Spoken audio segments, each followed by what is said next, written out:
Hello, everyone. I am Storyteller. Thank you for visiting this peaceful place. I know you are looking for something soothing to help you fall asleep, and I am here to accompany you. If you enjoy, please give me a like and subscribe, and let me know where you are from. Thank you. Swing a sparrow on a string. Angela opened her eyes to a new day, not knowing if it were morning. There were no windows in her room, and it could have been the middle of the afternoon, or even midnight. She heard no sounds except her own breathing, and when she awoke, she inhaled and exhaled heavily, as if she had just completed a marathon race instead of having slept for hours. Perhaps she had slept for days. She had stopped wondering about time months ago. Now she simply slept for as long as she was able, then stayed awake for as long as was necessary. She knew she would have to eat, that they would soon be coming with food, and had she felt stronger, she might have spat it back at them, as she had done when they first brought her here. But she had swallowed that rage a long time ago. Now, Angela ate whatever morsels they gave her, and recently she had to restrain herself from thanking them. She feared the day might come when she would feel grateful that they had allowed her to live, when she might find herself smiling at them as if she understood and accepted the perfect correctness of her captivity. She looked at herself in the small, cracked mirror above the sink. Although her hair was stringy and unwashed, she remembered how golden it had shimmered in the sun. Her face was still quite pretty, and once she had heard one guard tell another he had never seen eyes quite that blue.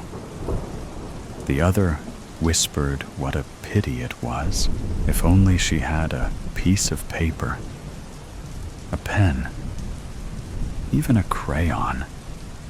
Maybe this time she would show them that she could create something useful and lasting that mattered to them, something that in turn would make her matter. When Angela had first arrived, they had eagerly granted the request of the 18-year-old girl and waited to see what gifts her imagination might offer them. She had succeeded only in producing a few formless scrawls that they said were not art, and some rhymeless gibberish that they told her was not poetry. They took away the paper, the pens, and the paintbrushes, and not long ago, the tall blonde guard, who wore the keys around his neck, had asked her if she might like to sing. Any tune would do, he told her. Please, oh please, let me try, Angela had begged. The next day, he brought to her room a small cassette recorder with a blank tape. Perhaps we will find the songbird in you where we were unable to find the artist. Sing, and we promise to listen, he assured her. For days, Angela sang alone in her room, remembering what her mother had sung to her many years ago. Hush, little baby, don't say a word. Mama's gonna buy you a mockingbird. A week later, she handed the cassette to the man with the keys and simply said, "Please." He stuffed the tape into his pocket and left without a word. The next day, the guard sat alongside her bed and informed her that he and the others had decided that she was no songbird. For a moment, his words had sounded like an apology. She knew she would never see the tall guard again. The wasted papers that Angela had filled with nonsense and the inarticulate squawks she had tried to pass off as music had convinced them that further efforts on their part would be foolish. From that day forward, the guards who silently delivered her food seemed unwilling to even look at her. Angela heard the key slip into the lock on the other side of the heavy door. She no longer pretended to be asleep when they came, because they did not care whether she were sleeping or awake. One of them always waited outside as the other entered. She heard the heavy jingle of keys and looked up. The keys were around the guard's neck. "You," she said. But the word was only a statement of fact, not sparked with the warmth that accompanies the recognition of a familiar face. Once uttered, the word sounded idiotic. "Yes," he answered, closing the door behind him. He did not look at her as he set the tray of food on the stand alongside her bed. She had expected no further conversation, and when he spoke again, his words startled her. "They told me to say the other guard had caught a flu." He pulled up the small wooden chair and sat, although the chair was too small, and he seemed not to know whether to fold his legs. "There is no flu. They wanted us to talk." His statement was ludicrous. She had not had a conversation with him in months, and those few she remembered had been pitifully brief and one-sided. "I don't understand," she said, as she selected a small bread crust on her tray. She had learned to keep her responses short, for the guards tired of her quickly. "I'd like to know about God," he said, as if this were meant as an answer. "Tell me how you feel about God. Tell me about your religion, your beliefs." "I have no belief in God. I have no religion." "Don't you have some sort of records about that?" She felt immediately sorry she had asked, but the guard ignored the question anyway. He fidgeted in the small chair. "You're an atheist, then? Or an agnostic? You have opinions regarding God's existence, or the lack of it?" He sounded almost hopeful. "I'm an apathist. I don't much think about it," she answered as she nibbled at the crust. She picked up a slab of egg yolk with her left hand, ignoring the silverware, leaned her head back, and dropped the yolk into her mouth. Her response oddly pleased him, although he did not smile. "An apathist? That was a joke you just said. Admittedly, not a very good one, but it was a joke. Then you have a sense of humor. Tell me another joke." Angela looked hard at the man, not certain about how earnest her guard's question was. "A joke? You mean, like, why did the chicken cross the road?" The absurdity of her question seemed to increase the guard's excitement. Yes. Yes. Tell me, why did the chicken cross the road? There was anticipation in his voice, as if he sincerely were interested in the chicken's intentions. And when he leaned toward Angela for her response, his face revealed the hint of a smile. Perhaps the chicken was an apathist, she said. The guard's smile disappeared as quickly as if it were erased. That isn't funny. I'm sorry, but that isn't funny at all. His tone became flat, expressionless. He sounded like a man keeping some kind of score. No points for humor. Sorry. Next category. Can we talk politics? He asked. No. Sociology, science, history, law, philosophy. His questions now had become a formality, a checklist to be completed, filed, and forgotten. No. No. No. No. Although Angela could not remember ever having had a discussion this long during her stay here, she wanted this conversation to end. Perhaps I could tell you why the philosopher crossed the road? No, I guess you're right. That wasn't very funny either. I suppose you'll be leaving now. Her question had anticipated his next words. The tall guard rose from the chair with difficulty, trying to maintain his dignity when he could not get up with his first attempt. I have one more question for you, Angela, he said.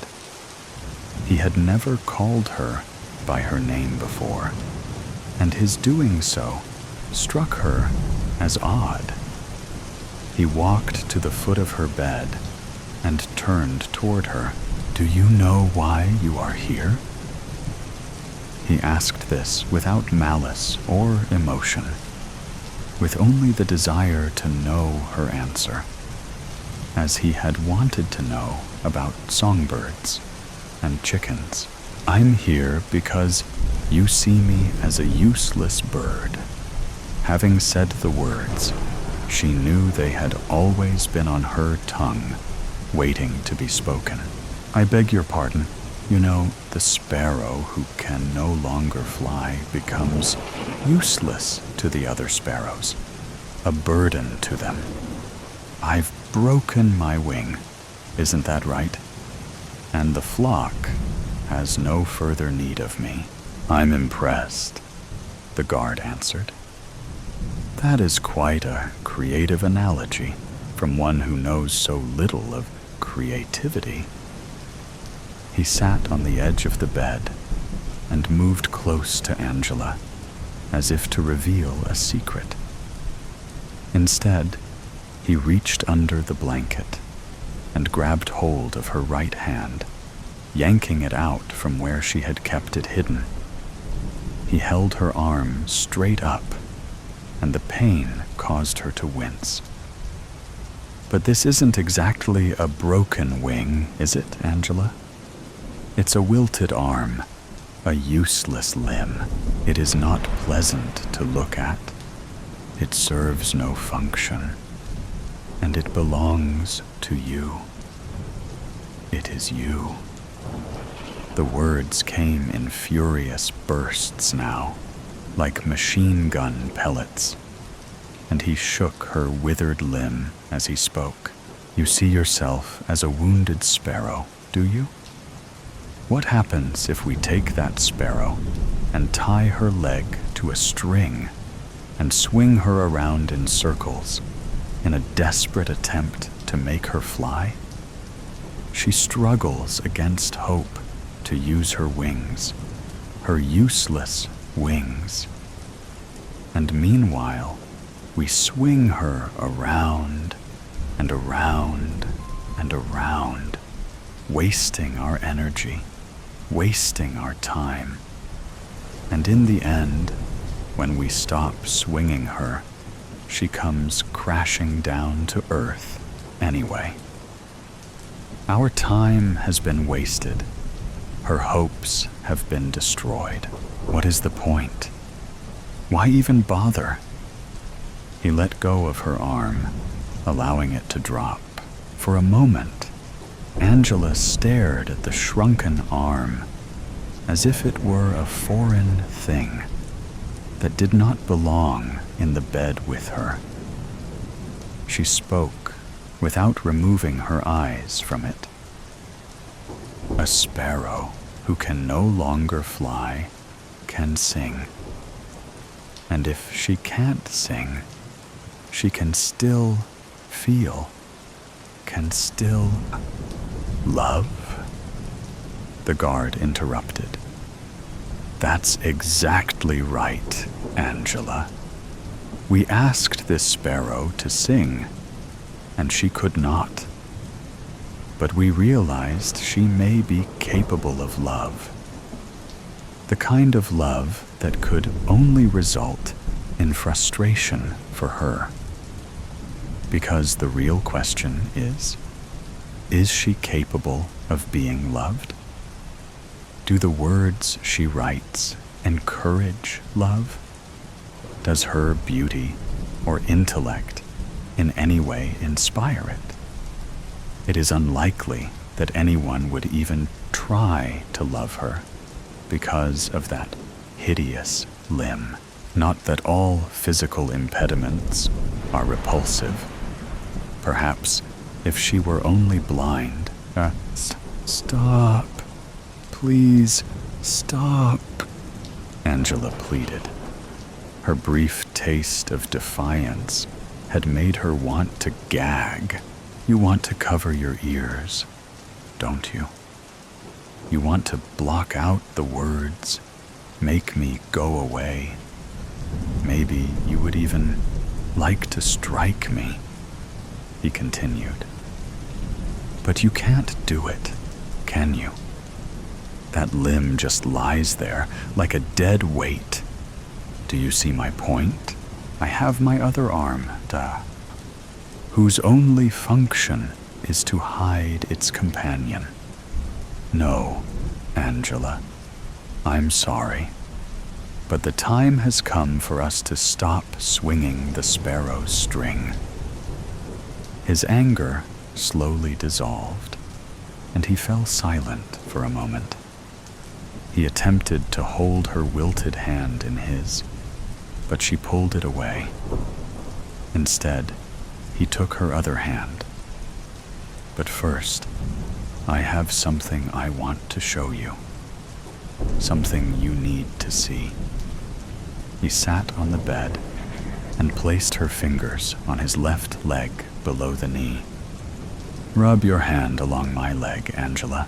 Does the calf feel peculiar to you? Congenital defect, they called it. Like they called yours. The leg is gone, at least from the knee down. Amazing what they can do with prosthetics today. But you see, I have my particular talents.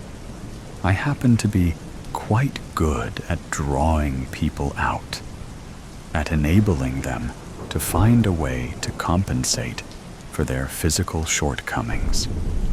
And I can be quite decisive when called upon to make the kind of decisions that others would find distasteful. No one ever asked me to sing or to fly. But when they came for me, I simply told them what I could do.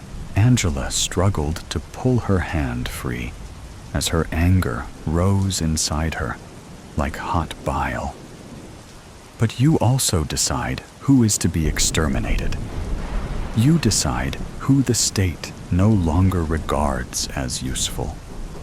What gives you the right "This gives me the right," he shouted, his breath hot on her face as he tapped her hand on the hard wood of his prosthetic leg.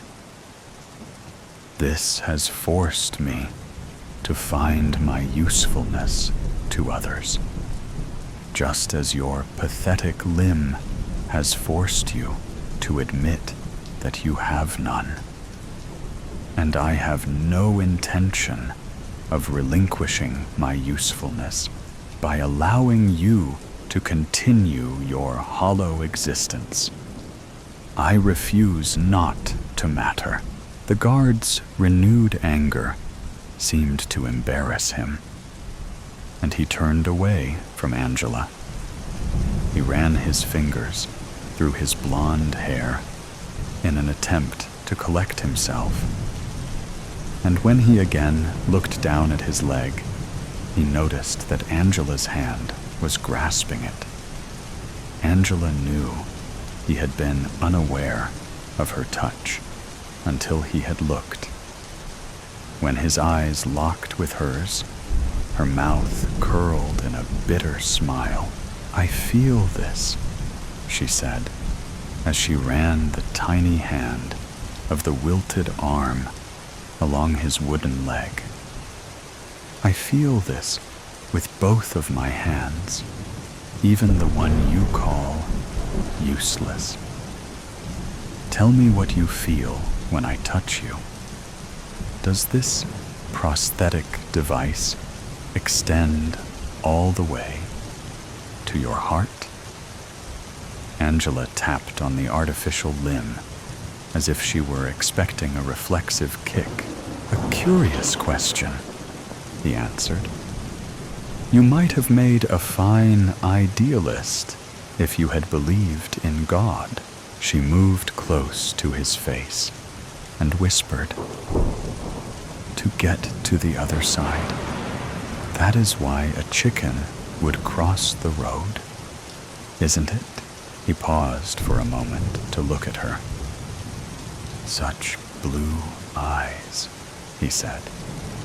"Such exquisitely beautiful blue eyes." He called for the guards to take her, and within moments, 3 entered the room, and another 2 waited by the doorway. She presented no struggle and went quietly with them. She wondered as they walked if one of them would take her hand, returning Marie. "Now, before I say anything else, I just need to establish that I am not mad. I have every reason to be mad, but I'm not. I'm not mad. I've never been less mad than I am right now, even though I have every reason to be madder than I've ever been in my life. To the best of my recollection, you were not working here when I came in on Sunday. I'm sure I would remember somebody with as many piercings as you, especially with you being such a young lady and all. I'm sure I would have made some sort of comment about how you don't have a wedding ring on your finger. And that's probably due to all those cartoons you've chosen to imprint upon yourself. No. When I came in here on Sunday, there was a rather old man working behind the counter. I told him I was looking for a rug because my mother-in-law is coming to town, and whenever she comes over, she expects me to put out all the gifts she's gotten me over the years. 18 years of marriage, and she expects to see everything she's ever bought as though my home is some sort of Daphne Rubite museum. That's her name. Daphne Rubite. She tells me it's Latin, but who knows? The woman lies about everything. Why should her name be any different? Anyway, she got me a rug for Christmas last year, and it was so hideous that I kept it outside in the shed. But when I sent my husband, Griff, to go fetch it so we could display the awful thing, he said, it appeared somebody had broken into the shed and stolen it. Do you believe that? Somebody actually wanted that disgusting rug so much they committed a crime in order to have it. Not that there's much in that shed worth anything, but even the bags of dirt would have been a better choice. My word, I came in here on Sunday because I was looking for a rug that appeared similar to the ugly rug that was stolen. But despite this, allegedly being an antique store, you do not sell rugs here. I believe I filed a formal complaint in that little suggestion box you have at the front, but I haven't heard any response yet. We can circle back to that later. When I expressed my disappointment to the old man working here at the counter, he offered to give me a discount on what he described as a rather interesting mirror. He went into the back of the store and came back with the item. I found it to be a bit too ornate for my taste. It was imitation gold, and the glass had several scratches on it. I told the old man that a discount would not suffice for a damaged object, but that I would accept it as a gift from the store, since I found it so unprofessional of him not to offer unattractive rugs. He took a moment, looked at the mirror, and then agreed to give it to me, gratis. The old man did not put up much of a fight, and I suppose I should have taken that as a sign that something was amiss. When I got the mirror home, I had absolutely no desire to ever look at it again. The only reason I took it was because I never turned down a deal, and there is no better deal than free. I decided to deposit it in my daughter's room. Riva is 15, and as such, she believes she has impeccable taste, when, in fact, she has no taste whatsoever. She was quite stunned when I showed her the mirror.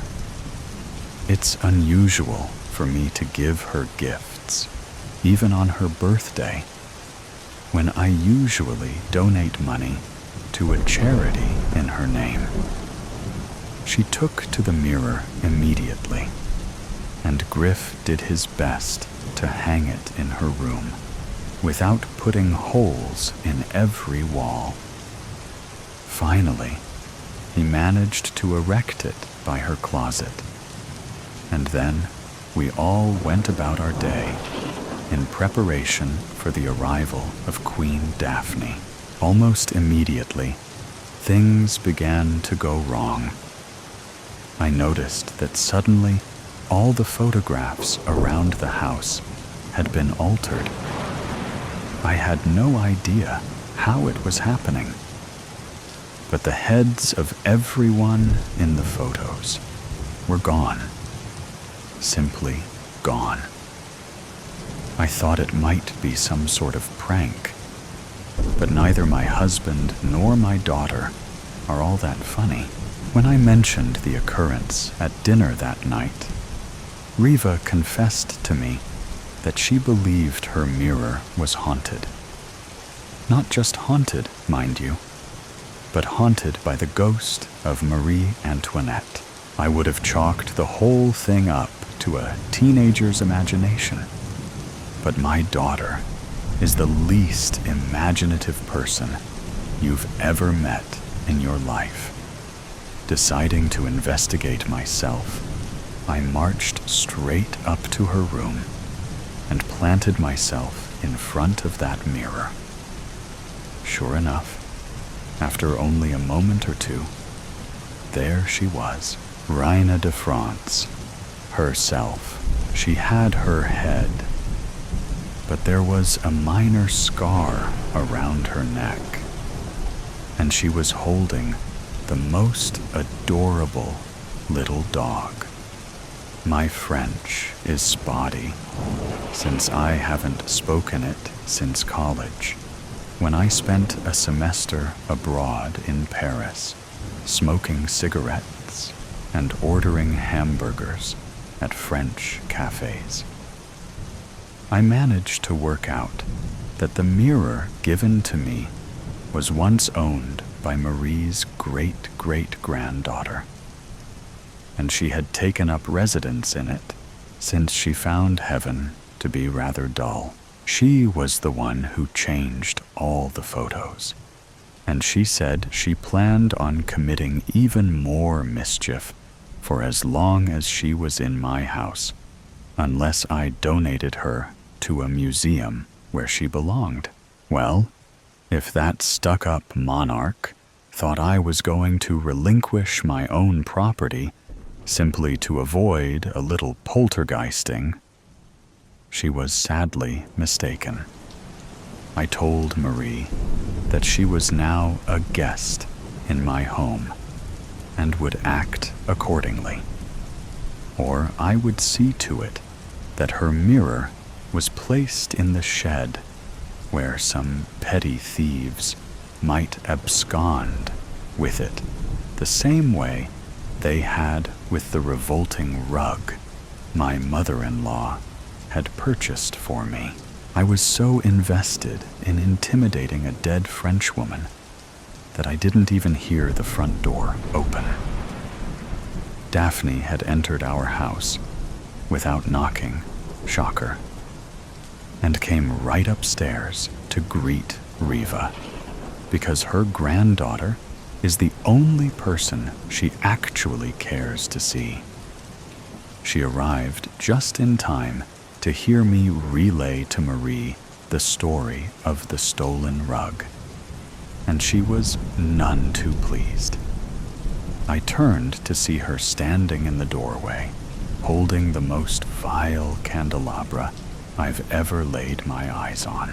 "Well," she huffed, "would you care to throw this in the shed as well?" Truth be told, that's exactly what I wanted to do with it. Over the next few days, I couldn't tell you who irritated me more, my mother-in-law or the ghost of Marie Antoinette. While Daphne did her standard passive-aggressive commentary on everything from my fashion choices. A woman your age wearing skirts? How brave. To how I raise my child. Would one birthday gift a year really be that bad? Marie preferred to be a bit more whimsical in her torment. The house was constantly filled with smoke for no reason at all. It wasn't until I located the source of the smoke that I realized our oven was on high and there was a cake burning inside of it. It might be true that she never actually uttered the phrase about letting servants have their pastry, but that's no reason to waste perfectly good food. I have no idea how she even put the cakes together in the first place, since we normally order takeout and keep absolutely nothing in our pantries. Another tidbit Daphne likes to use against me when she visits. "No sugar," she'll squawk. What kind of a household has no sugar? A skinny household. That's what I feel like saying, but I never do. If I hadn't known better, I would have thought the two of them were conspiring against me in my own home. Daphne blamed Marie when all my skincare products were suddenly smeared all over the bathroom walls. But I can't believe anyone that rich would willfully waste La Mer. Marie was definitely responsible for what was going on with Riva. However, my daughter suddenly began acting out. She was shouting about bourgeoisie and escargot and something about a pot de chambre. It took me a day or so, but then I understood that Marie was trying to possess the girl in order to have an even more effective way of terrorizing everyone in the household. Griff was no help at all during all of this, by the way. He loves the History Channel, so for him, this was all wildly entertaining. It wasn't until Riva began taking 5 baths a day and demanding that I feed her bonbons that I decided enough was enough. My plan was to take the mirror out to the shed and smash it into 1,000 pieces.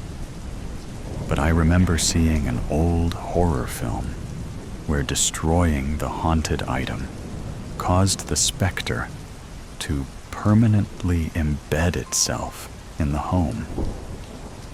The last thing I needed was my daughter walking around like royalty until leaving for whatever community college we'd be sending her off to. I waited until earlier today, when Daphne and Riva were sitting on the couch with a cheese plate watching Les Miserables. And then I tore up to Riva's room and grabbed the mirror. I had to be careful coming down the stairs with it. But luckily for me, they were engrossed in the scene where the revolutionaries were being slaughtered. "Brilliant," I heard Marie exclaim in French. "I just love a good comedy." Somehow, all by myself, I managed to get this ghastly mirror into my car and drive it all the way back here. Now, I would like to return it. I would like an apology. I would like 3 free items from this store, all of which I will be choosing. I would also like an assurance that the old man who gave me the mirror is fired. What do you mean you don't have any old man working here? He was very distinct looking. He had bifocals, salt and pepper hair, and his left ear was a bit lower than his right. Surely you must know him, the owner, all right? Fine. So he's the owner. I still want him fired. What's that? When? 10 years ago. And how? A car accident? My. Well, that's what I get for not asking for a receipt. Every last drop. I enter Red Square from the south side. It's late. There's no one else around. My footfalls echo across the bricks. Then I spot him, a slender figure beneath one of the cherry trees outside Drake Hall. Silvery white hair pulled back in a ponytail. Black gloves, combat boots, a wool trench coat, the preferred attire of all psychopaths. I reach into my purse. In the next instant, he is standing right beside me. "Excuse me, miss." I pepper spray him in the face. He takes it stoically, with little more than a wince. I empty the entire can, but he just stands there, squinching like it's nothing but tepid water.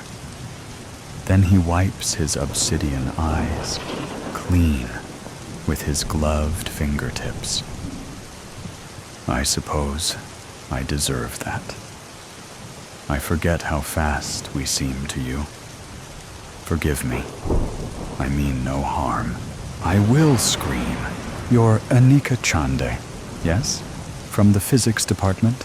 Doctor, I say by reflex, sounding breathless. Who are you? Or what?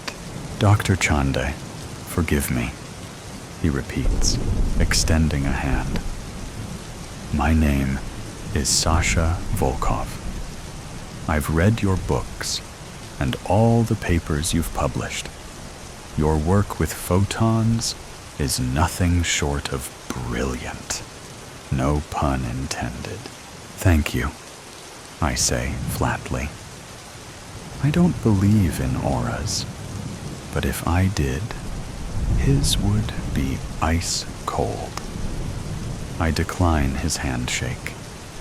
I don't want my blood to crystallize in my veins. I'm hoping you will help me, he continues. You are perhaps the only one who can. I don't think so. His pencil-thin eyebrows pin together. You don't understand. No, you don't understand. You don't warp 15 yards across a plaza in the blink of an eye, demonstrate a superhuman immunity to capsaicin, and then ask for a favor. I see you're sporting a nice pair of fangs as well. That's very cute. Am I being punked? No, ma'am. He pulls a handkerchief out of his coat and mops his face with it. Although I have been told I look like Slavic Ashton Kutcher, I'm calling the campus police. Please, hear me out. Look, I'll show you. He walks into a beam of moonlight and vanishes. Not entirely. His outfit is still visible, but there's no one inside it. I start to deliver on my promise to scream, but the sound catches in my throat. The ludicrousness of the sight, the sheer improbability. I must be suffering a psychotic break from the stress of finals, or the sushi I had for lunch is causing hallucinations, makes me scoff and start laughing instead. Very impressive. Bravo. You see, the trench coat says, gloves raised in a gesture of helplessness. Somewhere along the way, our species developed this ability or disability, depending on your point of view, to disappear under direct light. That's why we're nocturnal. You might assume this gives us a natural predatory advantage, but it's actually incredibly frustrating. Imagine trying to eat a sandwich without being able to see your hands, and it's painful. The stronger the light, the more intense the discomfort. Is that why you live in Seattle? I snort. Because the sun is never out? Yes, exactly. Makes sense. I have a hunch. There may be some sort of interference at the quantum level between our body's atoms and solar photons.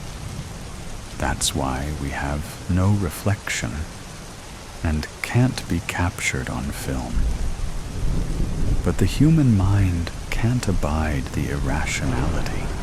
So by rote, it forms a composite to make us appear whole. He returns to the shadows and rematerializes. A fancy illusion, just smoke and mirrors. Nothing to see here. No need for an anchor to drop into my stomach, or the hairs on the back of my neck to stand up. Nature had to find some way of keeping us in check, or we would have rendered you extinct by now. What do you want? I asked, wishing my voice didn't make me sound so fragile, so human. There was an article about you in the school newsletter recently. Thanks to a generous donation from someone who wished to remain anonymous, your lab was able to get a new quantum camera and an entangled photon detector. Volkov grins, his cobra-like fangs glistening even in the dark. I am that mysterious benefactor, and I want you to take my picture. Please stop messing with me.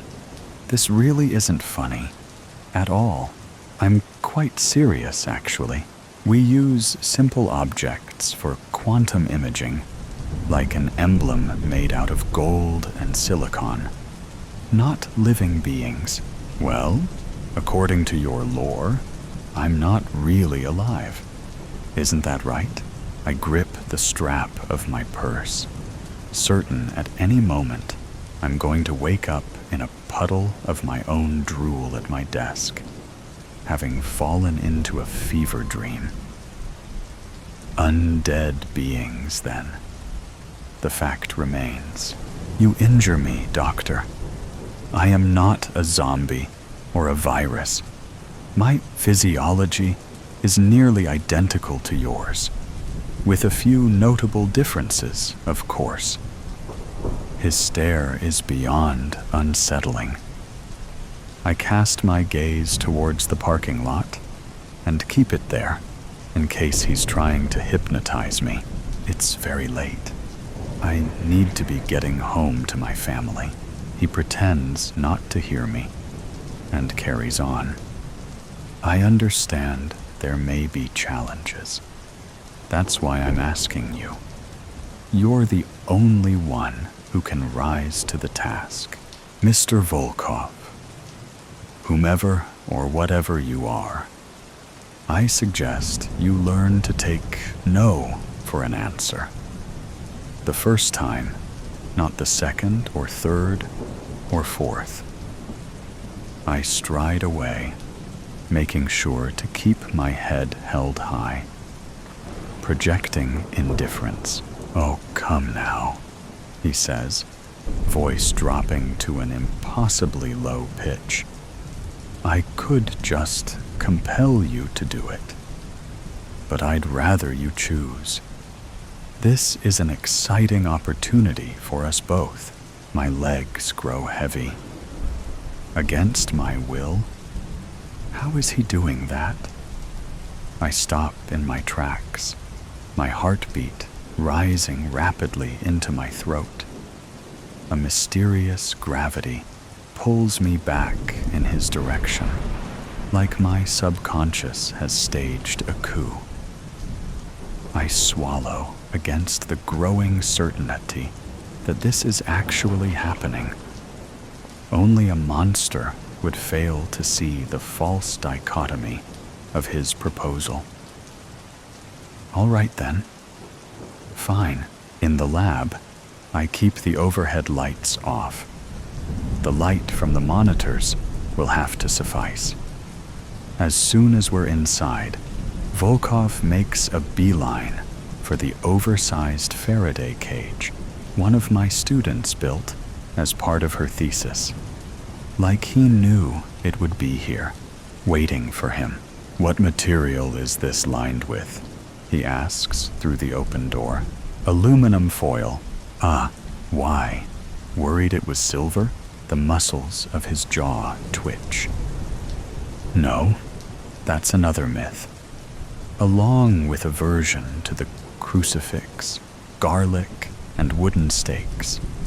Nothing but superstitious nonsense, which, if I'm honest, I find rather insulting. I see.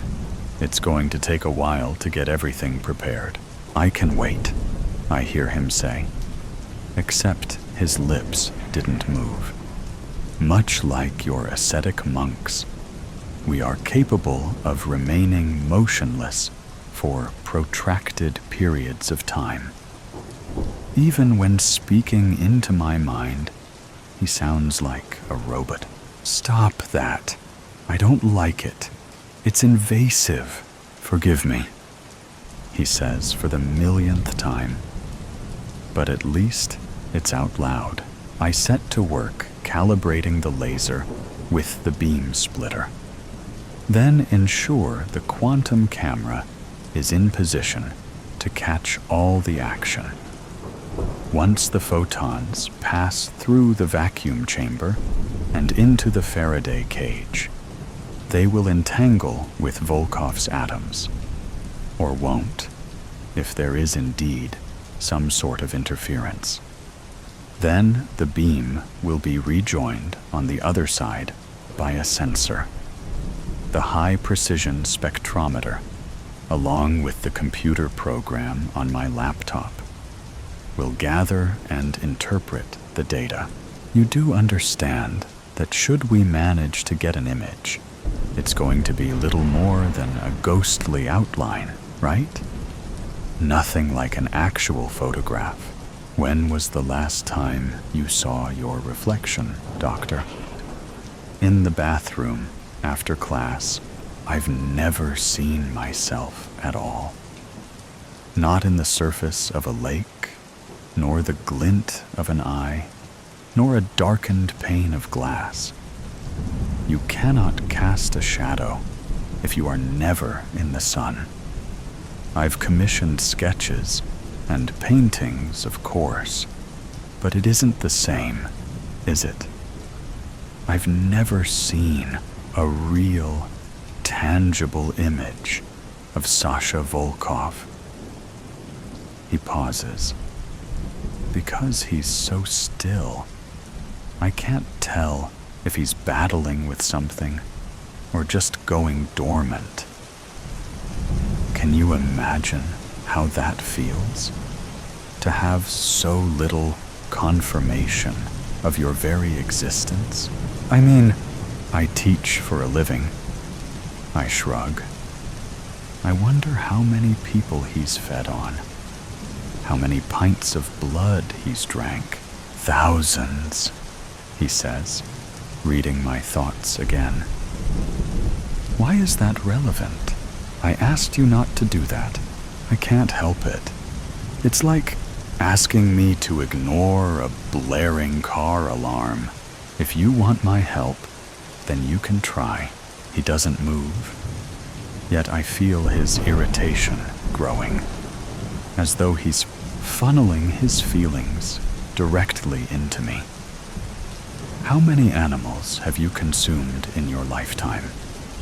How many cows, chickens, fish? I'm vegan. Have been since 2006. Figured you would know that.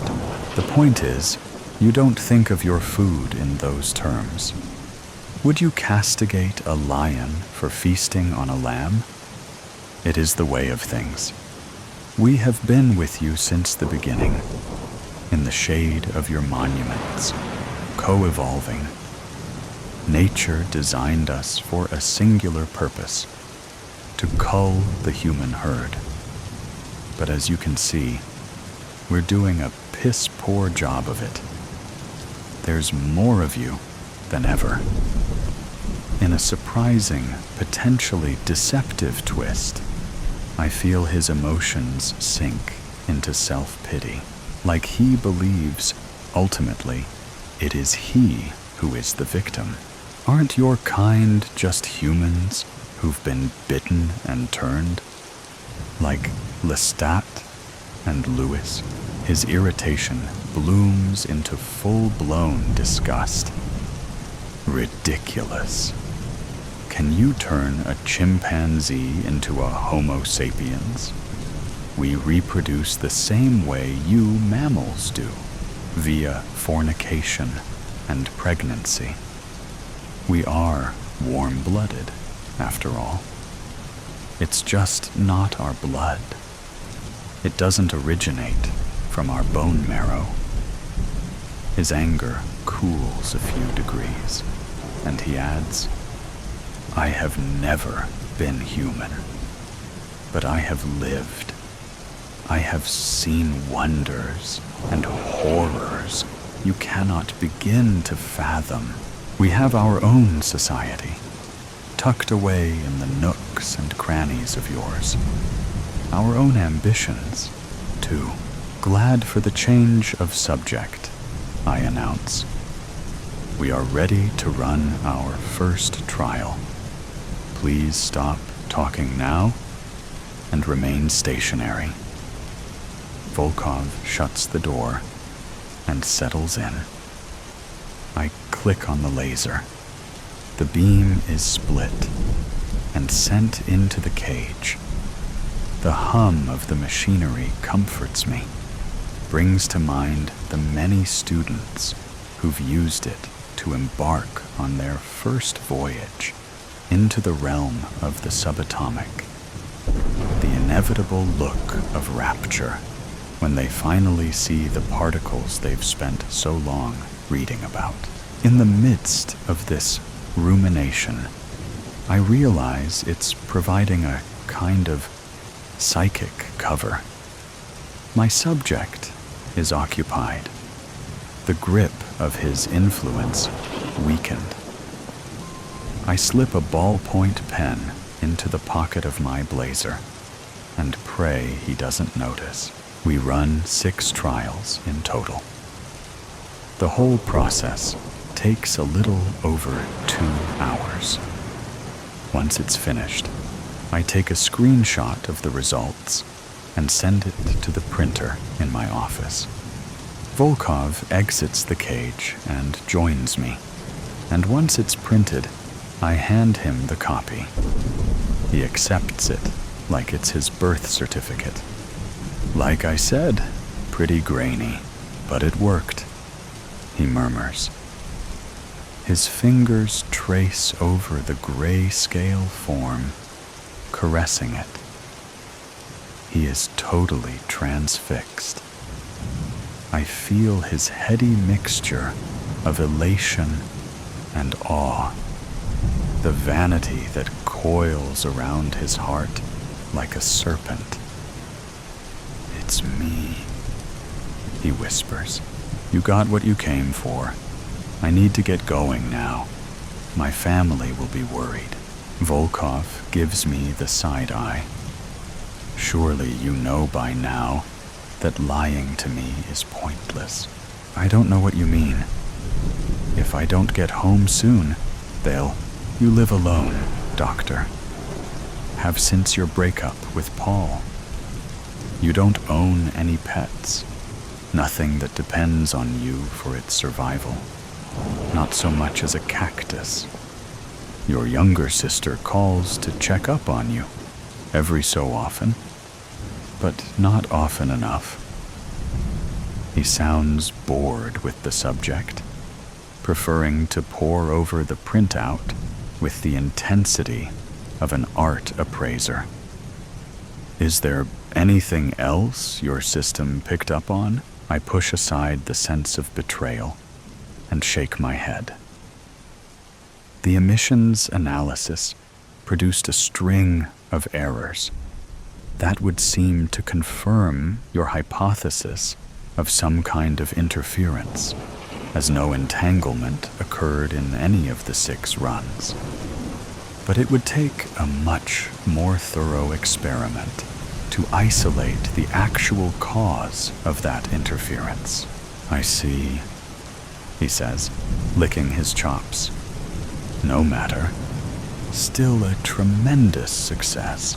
Unable to help myself, I blurt out, "Are you going to kill me now?" He blanches. He's probably manipulating me, but I can feel the sting of hurt feelings in his chest. Of course not, Doctor. You have me all wrong.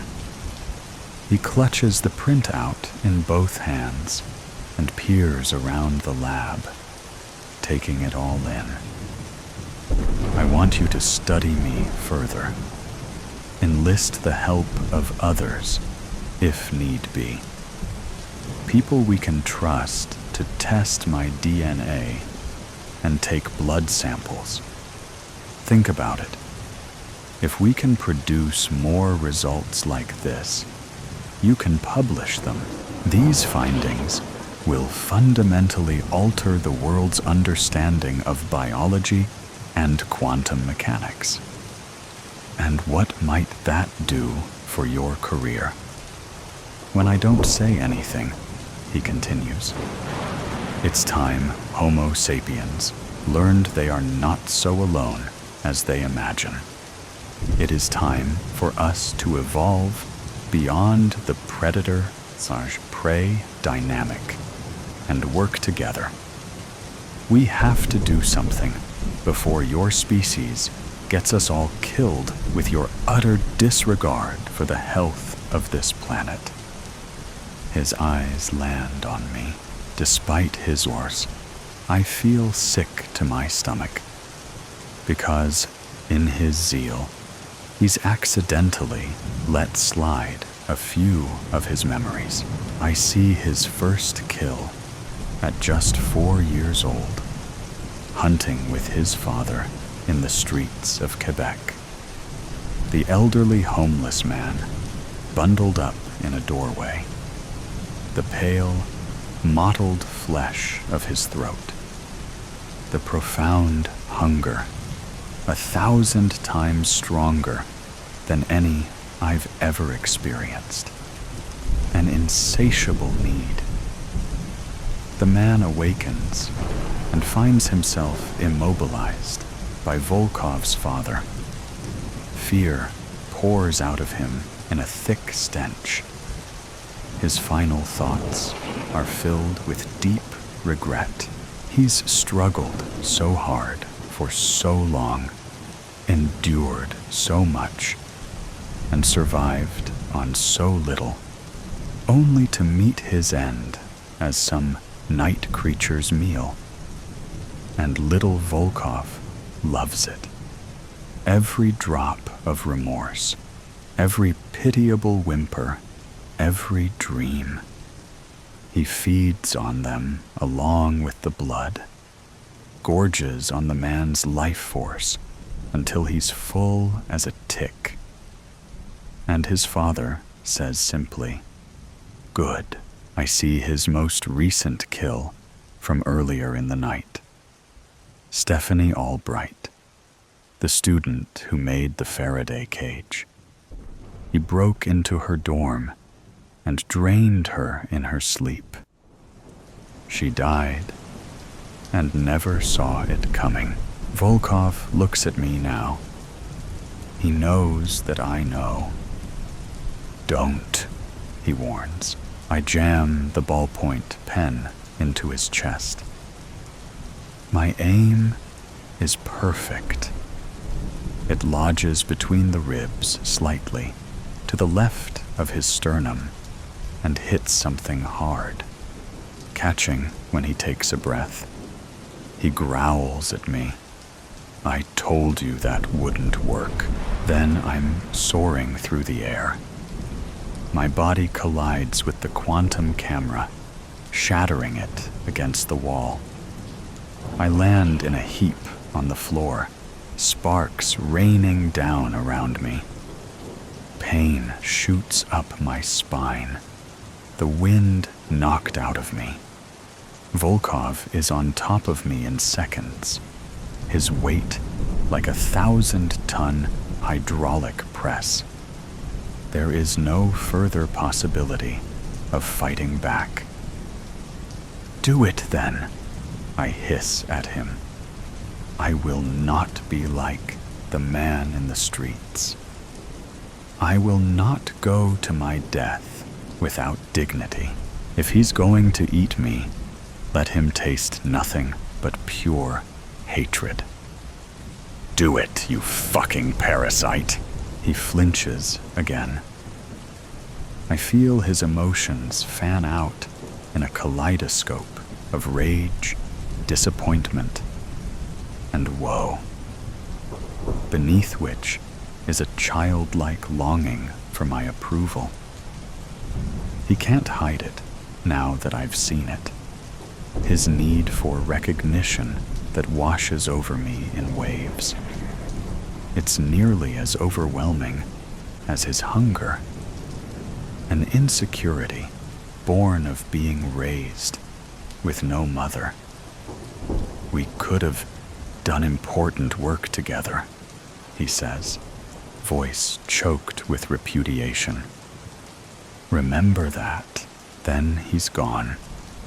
His presence peels away like a bad dream. The overhead lights turn on. Dr. Chande? Asks Officer Thompson. He's standing in the doorway, holding a nightstick. The school won't let him carry a gun. Everything okay in here? Shakily, I get to my feet and survey the damage to the lab. Other than the broken camera, all the equipment is intact. There's no sign Volkov was ever here, except for the image on my laptop. I'm okay, officer, I say, but we need to send the local police to Stephanie Albright's dorm room. There's been a homicide. Gripping his stick closer, Thompson asks, "How do you know that?" I stare at the screen, its spray pattern of photons in a vaguely humanoid shape. The world's first evidence of the supernatural. But it could be anything, no better than a UFO sighting or a blurry photograph of Bigfoot in the woods. I clear my throat and glance at the officer.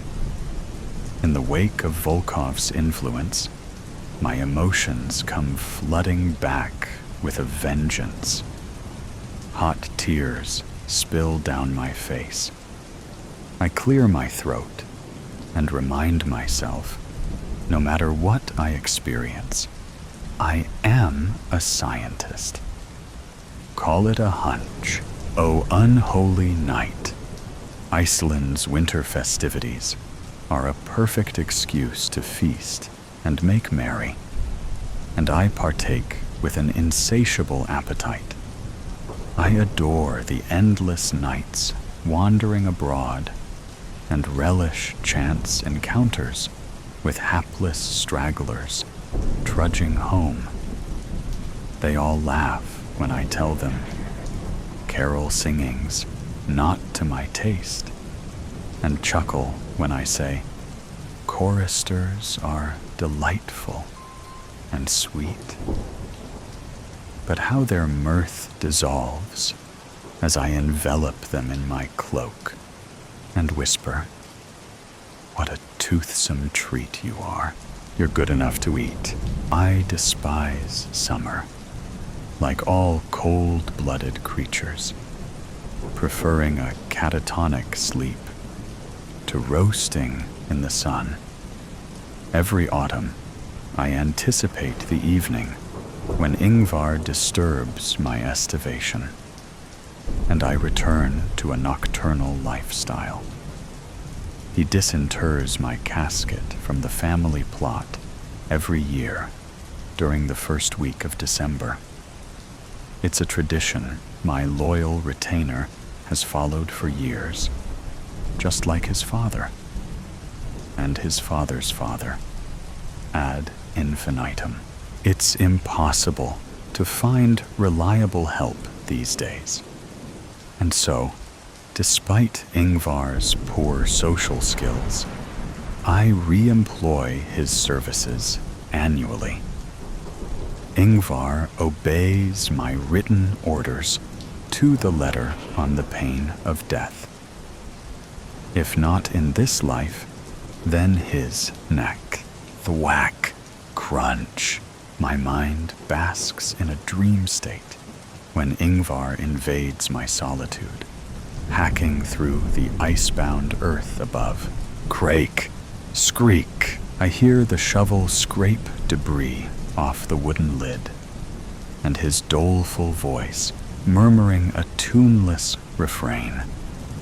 The unsettling melody stirs my clouded mind like a moorland breeze whistling through gnarled branches. Its clashing dissonances offend my refined musical sensibilities and cause my heart to quiver and contract. Lub, dub, lub, dub, lub, dub, my constricted arteries dilate as Ingvar wrenches at the coffin nails with his claw hammer. His frenzied efforts cause minor explosions in the darkness, dusting the threadbare silk lining with clouds of grit. As Ingvar prizes open the ancient pine lid, my sensitive eyeballs roll upwards, avoiding the moon's inquisitive gaze. My rib cage twitches in a violent spasm as wheezing lung sacs inhale clean air. I choke and splutter before coughing out stale fumes that rasp my withered throat like a rusty file. With each heartbeat, blood churns throughout my aching body, carrying oxygen to every cell. It's always the most painful part of my awakening. Pins and needles prickle each desiccated sinew, and every limb screams as it receives life-giving fluid. The blood returns to the heart after delivering oxygen, and my mind explodes with predatory thoughts anew. My throbbing heart sends the blood to lungs that strain hard to collect more air. I reflux and retch a pint of sticky phlegm from deep down. Ingvar is used to this unsightly reaction and tends to the detritus with a clean cloth. His caring touch is delicate and professional, and his face is unflinching. He lacks any sentiment. This is his business. Ingvar had strict instructions prior to my exhumation.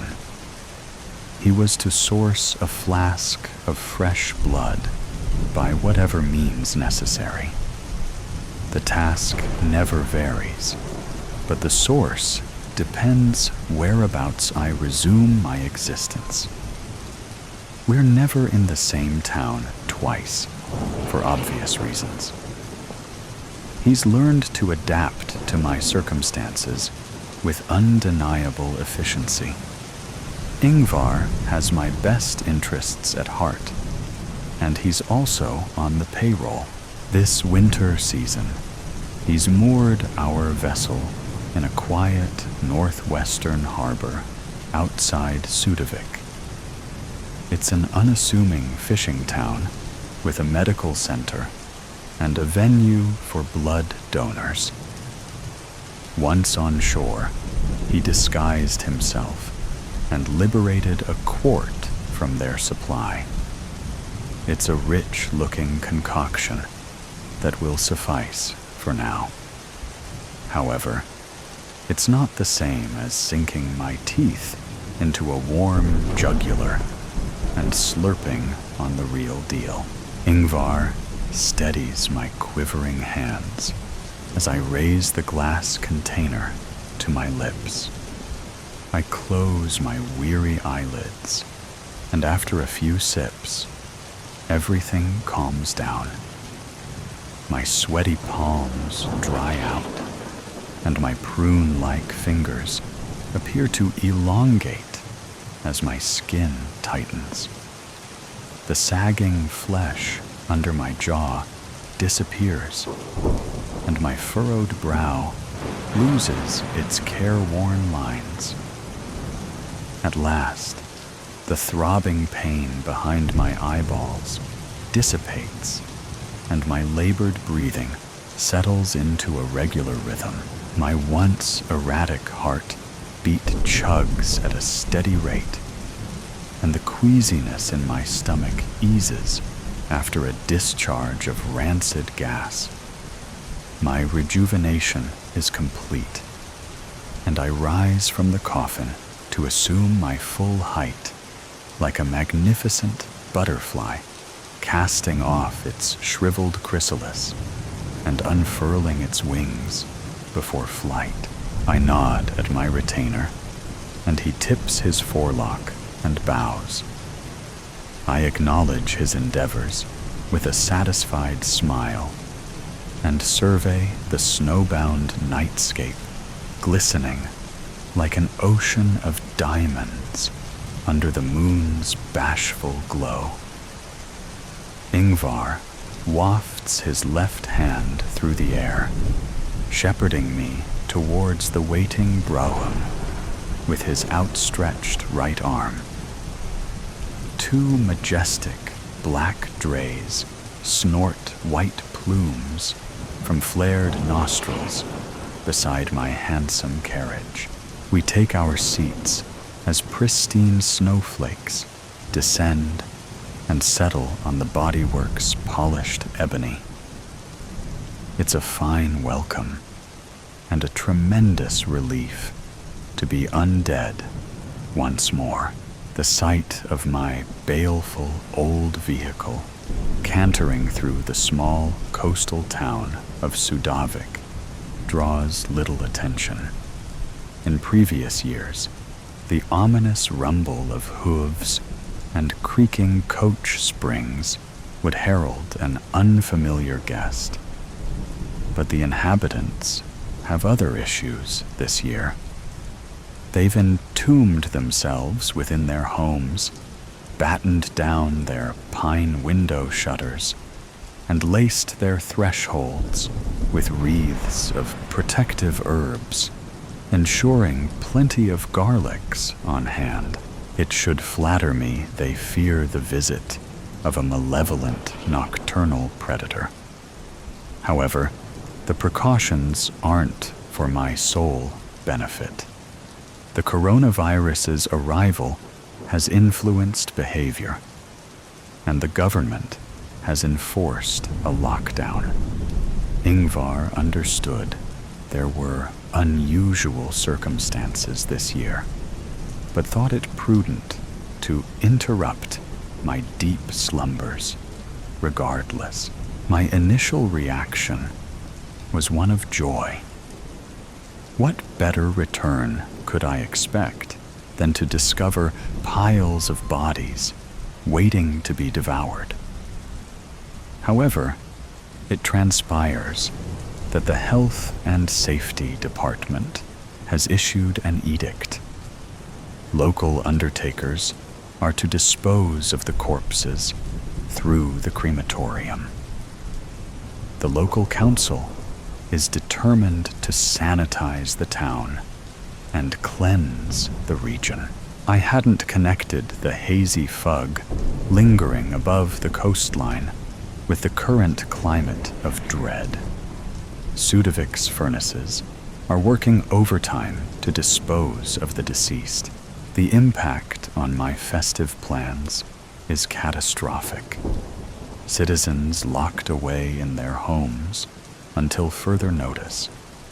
No bodies languishing on mortuary slabs waiting for morticians, and funerals performed in secrecy with the bereaved attending by Zoom. None of these scenarios bode well for a creature of my particular inclinations. I'll need to redraft Ingvar's commands with caveats that cater to similar events. A do not resuscitate clause should cover matters in the future. As for now, we'll retreat to the mountains and I'll ponder the options. Iceland's 13 days of celebrations leading up to Christmas are a disaster for all the residents.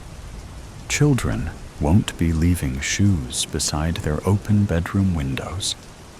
There'll be no trolls gifting trick-or-treats this year. The authorities have banned the Yule lads' nightly visits. It's a bleak prospect all round. I have some tough decisions to make as we ascend to my mountaintop fortress. Most years, I'd prowl along local shores, searching for lonesome visitors and lost souls. My spirit descends into a quagmire as I contemplate the prospect of scouring isolated fjords for bilious vagrants and ill-kempt vagabonds. It seems unlikely that I'll quench my thirst this winter. The locals have barricaded themselves in their homes, and according to Ingvar, they're low on stock at the blood bank. As the days trickle past, the wind howls like a wounded banshee, and the ground hardens to rock. The snows gather in drifts, blocking our descent and jeopardizing my strategic movements. Ingvar spends his days grooming the horses, and at night he sips his supplies of Brennivin. Most evenings, he passes out from its effects, having buried himself under a mountain of furs. He knows his services are not required during these hard times, despite being primed to chauffeur me down the mountain on a whim. I've endured centuries of this existence.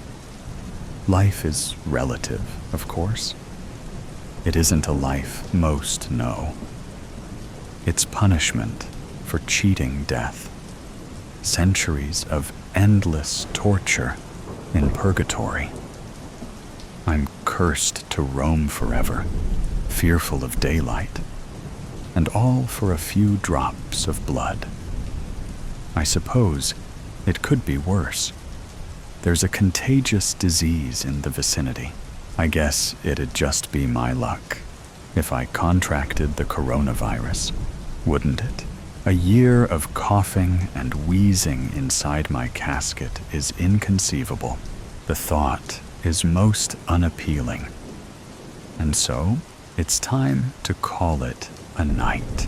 Ingvar must enter my coffin until the epidemic's over. Maybe my luck will improve next year. The Christmas Queen.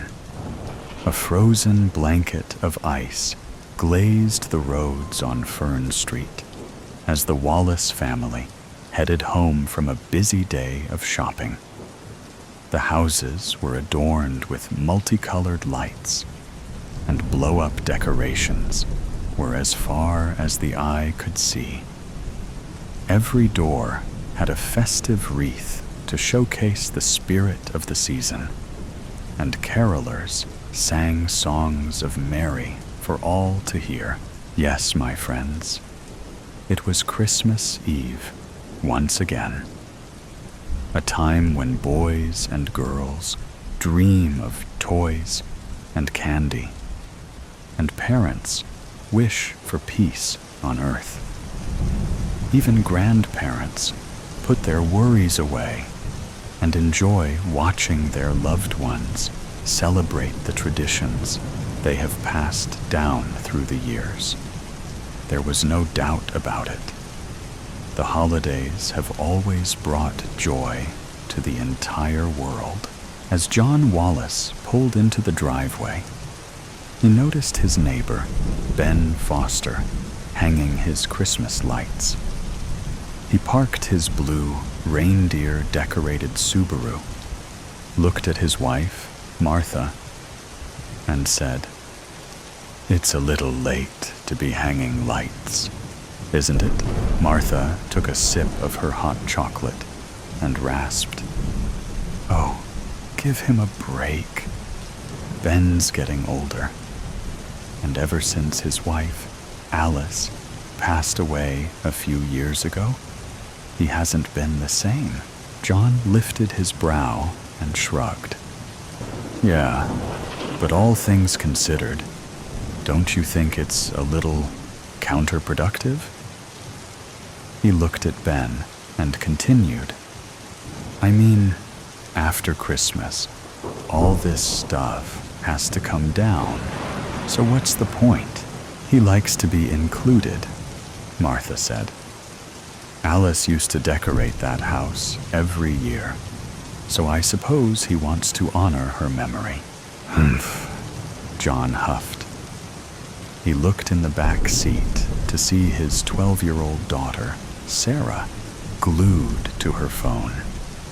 "Hey, kiddo, we're home. You want to go over and help Ben put up his lights?" Sarah removed her earbuds and snapped, "What? Do you wanna? I heard what you said, Dad." Sarah's words cut deeply. "Why should I do that?" Martha put her hot beverage in the cup holder and spoke firmly.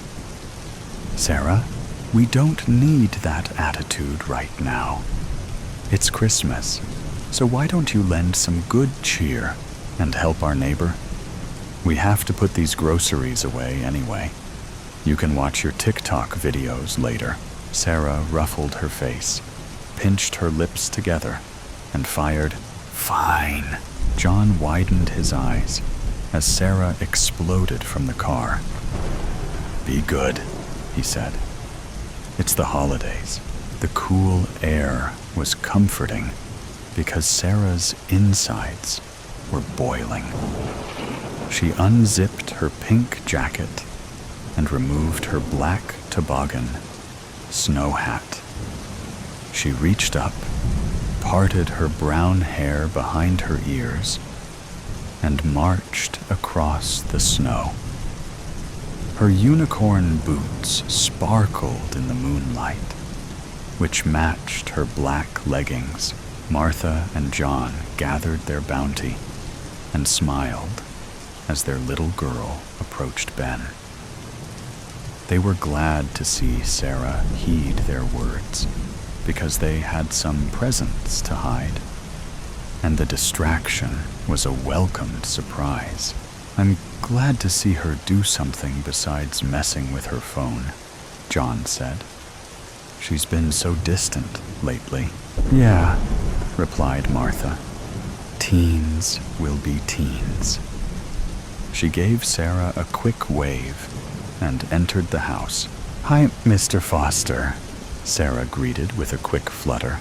Ben was straggling the ladder near his front porch and snapped in another staple to a strand of lights. He nearly fell off when he heard Sarah's voice. When he regained his footing, he looked down and uttered, "Oh, you startled me, little one." Sarah looked up and said, "Do you need help?" "My parents sent me over." He cleared his throat, pointed to a box on his porch, and muttered, "Well, darling, you could hand me those other lights in that box. It sure would help these old legs of mine." "All right," moaned Sarah. She grabbed the lights and noticed a red machine about the size of a lawnmower resting by the sidewalk. She glared at the contraption for a few moments before Ben's voice brought her back to reality. "Don't mind that, sweetie," he said. "That's just the snowblower." He lowered his hand and grinned. "How about those lights?" Sarah ran over to the ladder and reached as high as she could until Ben grasped the lights. She watched as he stapled one strand at a time with his shaky hands. This is going to take all night. The access line with the plug dangled beside Sarah like a slithering snake, and she pulled out her phone and began recording. "What are you doing?" Ben asked. Sarah sighed. "I'm recording this moment so I can upload it to my TikTok channel later." She lowered her voice and mumbled, "My friends will be so excited to see how boring my life is." "What's Tiki Talk?" Sarah wrinkled her eyebrows. "Really? Don't worry about it. It's just a social media thing." "Ha! Don't worry," said Ben. "I know all about social media. I watch the news all the time." He continued stapling the lights and began humming Jingle Bells. The access wire kept creeping along and got tangled around Sarah's boots. She stumbled a bit, but didn't fall. Once again, her attention turned to the snowblower. She grabbed the cord and placed the end of it in the machine's blades. "This will show him not to trip me again. This thing should strip all those lights, and then I can go home." She saw a lever on the control panel that said "on" and pulled it. With a soft hum, the blades engaged, and the loose wire was pulled into the machine. Sarah stepped back and positioned her phone to capture all the chaos. Ben whipped his head like a startled rodent and yelled, "Turn that off." His words were cut short as the looped wire around his neck became taut and flung him off the ladder. His body hung in the air while the snowblower pulled against the stapled lights. He tried to break free, but his old hands didn't have the strength. He gasped for air, but none would fill his lungs. Within seconds, all the life in Ben's writhing body ceased, and his eyes grew cold. "Oh, shit," Sarah gasped, turning off the snowblower. "That was awesome." Later that night, Sarah awoke to flashing red and blue lights shining on her ceiling. And they were not Christmas lights. The police were on the scene, and Sarah watched through her bedroom window as the paramedics took Ben away in a black body bag. Sarah, 1,000 snakes slithered down Sarah's spine when she heard her mother's cry. She ran down the stairs as fast as her little legs would carry her and found her mom and dad sitting at the kitchen table. "Honey," John said with a long, drawn-out tone, "you were with Ben this evening. Did you notice anything strange?" Sarah clasped her hands behind her back and mumbled, No. Are you sure, sweetheart?" Martha asked with tear-filled eyes. "Well," Sarah started, and then paused to scrunch her lips. "I may have done something naughty." She walked closer to the table and leaned against the marbled countertop. John stood up, placed his hand on Sarah's shoulder, and asked, "What did you do?" Sarah fumbled for the right words, but couldn't find them, so she turned her back. "It's all right," John said, looking at Martha. "If you had something to do with what happened tonight, we have to tell the police." "He's right, dear," Martha said. Sarah wrinkled her forehead, clenched her jaw, grabbed a sharp blade from the knife block that was right in front of her, turned, and slashed her father's throat. A thick stream of blood painted Sarah's pink unicorn pajamas, and her mother screamed. John grabbed his severed neck, fell to the floor, and choked on his own blood. "No!" Martha screamed. "What did you do?"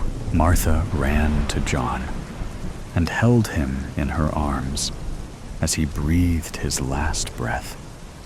When she looked at Sarah through bloodshot eyes, the last thing she saw was the glimmering blade as it penetrated her skull. The blade bit strong and true, and as it pierced Martha's brain, visions of her life flashed by like lightning strikes. And then darkness took her. Sarah gripped the knife and yanked it out of her mother's head. A weary smile crept upon her face as she turned to her phone that she had placed on the countertop earlier. TikTok is gonna love this. Suddenly, Sarah heard footsteps coming from the living room. She grew silent and heard the faint sound of bells jingling in the distance. Out of curiosity, Sarah tiptoed out of the kitchen and peeked around the wall to see a white-bearded man wearing a red suit with black boots putting presents underneath the tree. "Santa?" gasped Sarah. The jolly man turned and bellowed, "Ho, ho, ho!" Sarah ran towards him with the knife held high, and his tone quickly changed. "Ho, ho, ho, oh, no." He grabbed her arm and took the knife away. "Put that away. It's Christmas." "No, you big fat bully," Sarah yelled. "Let me go." Santa looked at Sarah's blood-soaked pajamas and said, "Something tells me you've been a naughty girl this year. I knew I should have checked that list twice. I guess I'm getting a little lazy. I should have listened to Mrs. Claus. She's always right. What did you do, little girl?" "I'm not telling you," Sarah snapped. He held Sarah's arm and walked into the kitchen, where he discovered the cold bodies of her parents. "Oh, no. You have been a bad girl. What should I do with you?" "Well, this is Christmas, and I think you should come with me until I fly to the police station. You must answer for this crime." "No!" Sarah yelled. "You can't make me do anything." "Ho, ho, ho. I'm Santa Claus, and I will do what's best for you." He grabbed Sarah's arm a little tighter, placed a finger on his nose, and they disappeared up the chimney in a puff of magic smoke. They appeared in Santa's sleigh on the roof, and with a quick dash, they were off flying with his 9 reindeer: Dasher, Dancer, Prancer, Vixen, Comet, Cupid, Donner, Blitzen, and Rudolph. Sarah pulled out her phone and pressed the record button. "No one is going to believe this." They flew around for a few minutes before landing on the next roof, and Santa quickly delivered his gifts. When he emerged from the chimney, Sarah folded her arms and scoffed. "I thought you were taking me to jail." Ho, ho, ho, huffed Santa. I plan on doing just that after I make a few more deliveries. He laughed, and Sarah couldn't believe that his belly did indeed shake like a bowl full of jelly. It is Christmas, after all, and time is of the essence. He grabbed the reins and said, "Now, hold tight. Here we go. Ho, like a twinkle from a Christmas light." They were off again, soaring through the clouds. Sarah expected to feel the freezing temperatures, but was toasty warm in the sleigh. Santa's red gift bag was neatly tucked in the back seat, and Sarah decided to have a peek. She gave Santa a double take to make sure he wasn't watching her, and untied the thick golden rope around his bag. She raised her eyebrows when a blinding light began to show itself through the opening. The warmth and power caressed her soul. It was a strange feeling. What is this? Ho, ho, ho.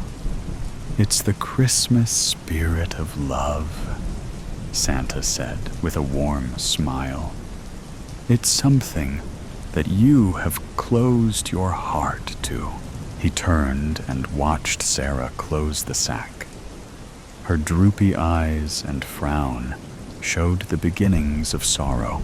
I think people sometimes forget that I know all and see all. It's so annoying. Ho, ho. Santa reached up and patted his white, fluffy beard and continued, "What you need to understand is that while this world is filled with hate, there is also hope. Hope to overcome hardship and faith to do good. I believe you have that warmth in your heart, and all you need to do is admit your wrongdoings and let the healing begin. Everyone can change." No words came from Sarah. She sat stone-faced and seemed lost in deep thought. Santa nodded and steered his beloved reindeer to the next house. "Not to worry, Sarah. Forgiveness will always be there for you when you want to accept it." As Santa landed on the snow-covered roof, he stood next to the chimney with his red sack of presents and gave Sarah another cheerful look. "I won't be long. Our next stop will be the police station, and then your healing can begin. Ho, ho. Sit tight. I'll be right back." He touched his nose, transformed into a dazzling, colorful mist, and swooped down the chimney. He filled the stockings hanging by the fireplace with candy and doodads, and placed a handful of presents under the sparkling tree. A plateful of peanut butter cookies caught his eye before leaving. "Oh, my favorite," he beamed. "How can I say no? Ho, ho." Santa ate every last crumb and drank the full glass of milk that was left for him. Most people believed that he preferred chocolate chip cookies, but the savory taste of peanut butter was his weakness. Time was getting on, and Santa snorted his way back up the chimney. When he emerged from the smoky funnel, he fell to his knees, and his rosy face turned red. The snow-covered roof was painted blood red, and the reindeer were gathered in a circle, snooting and grunting. As the reindeer parted, Santa saw Sarah sitting on Rudolph's mutilated carcass, eating his red nose. A slight trickle of bright red ichor flowed down her chin. "It does taste like a cherry." Santa rose with a clatter and yanked Sarah off of Rudolph. "What have you done?" His face shook like a bowl full of molded pudding. "I thought you could change. I believed you had some good in your heart." "Ack!" His words were cut short when Sarah quickly slashed his throat with the knife she found in the front seat of the sleigh. Santa should have left it at Sarah's house when he took it from her. But mistakes are habitual. Santa's white, fluffy beard soaked up the blood like a thick towel and turned crimson. His jolly-filled eyes twinkled and rolled back into his head, where visions of Christmas pasts grew dark. His jingle bell knees quivered and gave out, and he collapsed in front of Sarah like a deflated blow-up decoration. Sarah's eyes danced in the bloodshed twilight, and she laughed with a bubbly voice. "Ha, ha, ha, ho. Merry Christmas, you fat bastard. You thought you knew what I needed? Well, screw you." She grabbed her recording phone that was positioned on the sleigh, held it up, and said, "To all my TikTok followers and the non-believers, the spirit of Christmas can be killed. That's how you do it, my friends." Sarah stopped recording and noticed the goosebumps forming on her slender arms. Jack Frost was wickedly biting into her bones as the warmth of the Christmas magic faded. Her pink, blood-covered unicorn pajamas were no match for the freezing temperatures, so she ran over to Santa's rotting corpse, removed his heavy red coat, and put it on. The coat was too big for her small frame, but in an instant, Sarah's insides stopped quivering, and a circle of warm, magic dust swirled around her. All at once, the jacket adjusted itself to fit her body perfectly, and Sarah felt a power that only dreams could bring. She heard children's voices and saw their dreams as they slept. Sarah automatically knew who was good and who was bad. There was an overwhelming sense of joy, and she swatted it down with a gust of hatred. Well, who would have thought? Sarah watched as the reindeer instantly took their place by the sleigh, and Prancer gave her a look that would kill most people. "What?" she asked, shrugging her shoulders. "I've always been the love of my own life, and it's only fitting that I become the Queen of Christmas." Sarah knew exactly what to do. Christmas must go on. There was no question about that. But what form would it take? She pulled out her phone again, hit the live stream button on TikTok, and laughed as the number of viewers crossed the billions. With the device held high to capture the perfect angle, Sarah smiled a devilish grin and rejoiced. It's time to spread some Christmas fear. Vice. News Real Talk. The art of soul swapping. New research proposes a radical solution for the estimated 13 million people who unwittingly lost their souls in last year's Black Friday mishap.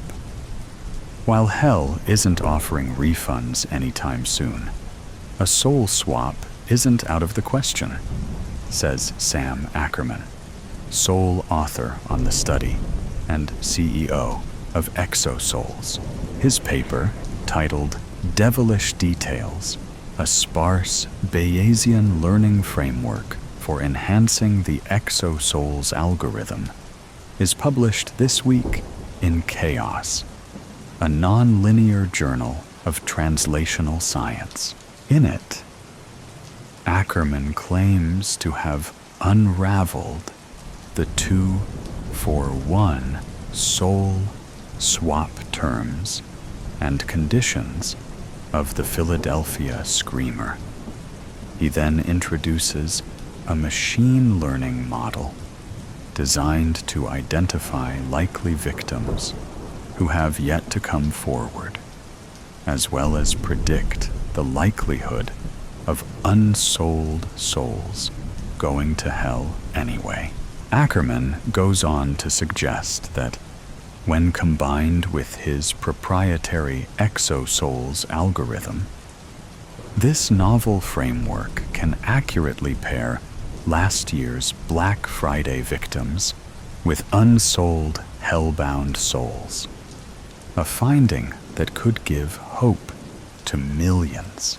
Vice's own Brett Love spoke with Ackerman while putting his updated soul swap theory to the test in real time. This interview has not been edited for clarity or length because hard-hitting journalism has no filters. Q&A with Brett Love and Sam Ackerman. Brett: Love: so, how about you tell me why I'm stuck in Philadelphia traffic with a conch shell in my front seat? Sam Ackerman: great, right to the point. So, that conch shell is there to help you hear the screams of the damned. Cupping your hands to your ears is also an option, but that's more prone to error. I don't know if I like the sound of that. No one does. Now, as for the Philadelphia traffic, we need a bit more context for that one. You remember last year when the real Burning Man, who screams eternal, or simply the Philadelphia Screamer. Most people just call him Phil now. Sure, let's call him Phil. Anyway, after Phil showed up last year, screaming and burning and chained to the William Penn statue atop Philadelphia's City Hall with that Black Friday offer flaming across his torso, people were understandably curious. So, of course, someone flies a drone up there to get a closer look at this giant chained to the Will Penn statue.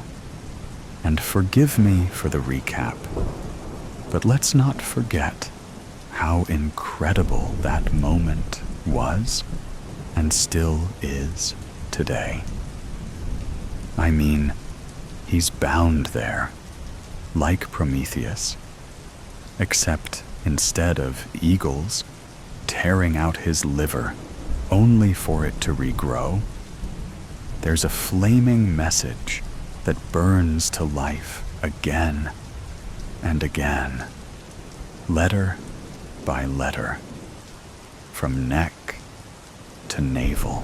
It's Hell's version of a flashing neon sign, and it says, 2 souls Take the place of one in Black Friday's shadow.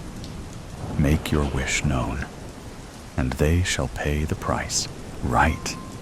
And who can blame people for thinking it's your classic 2-for-1 Black Friday deal?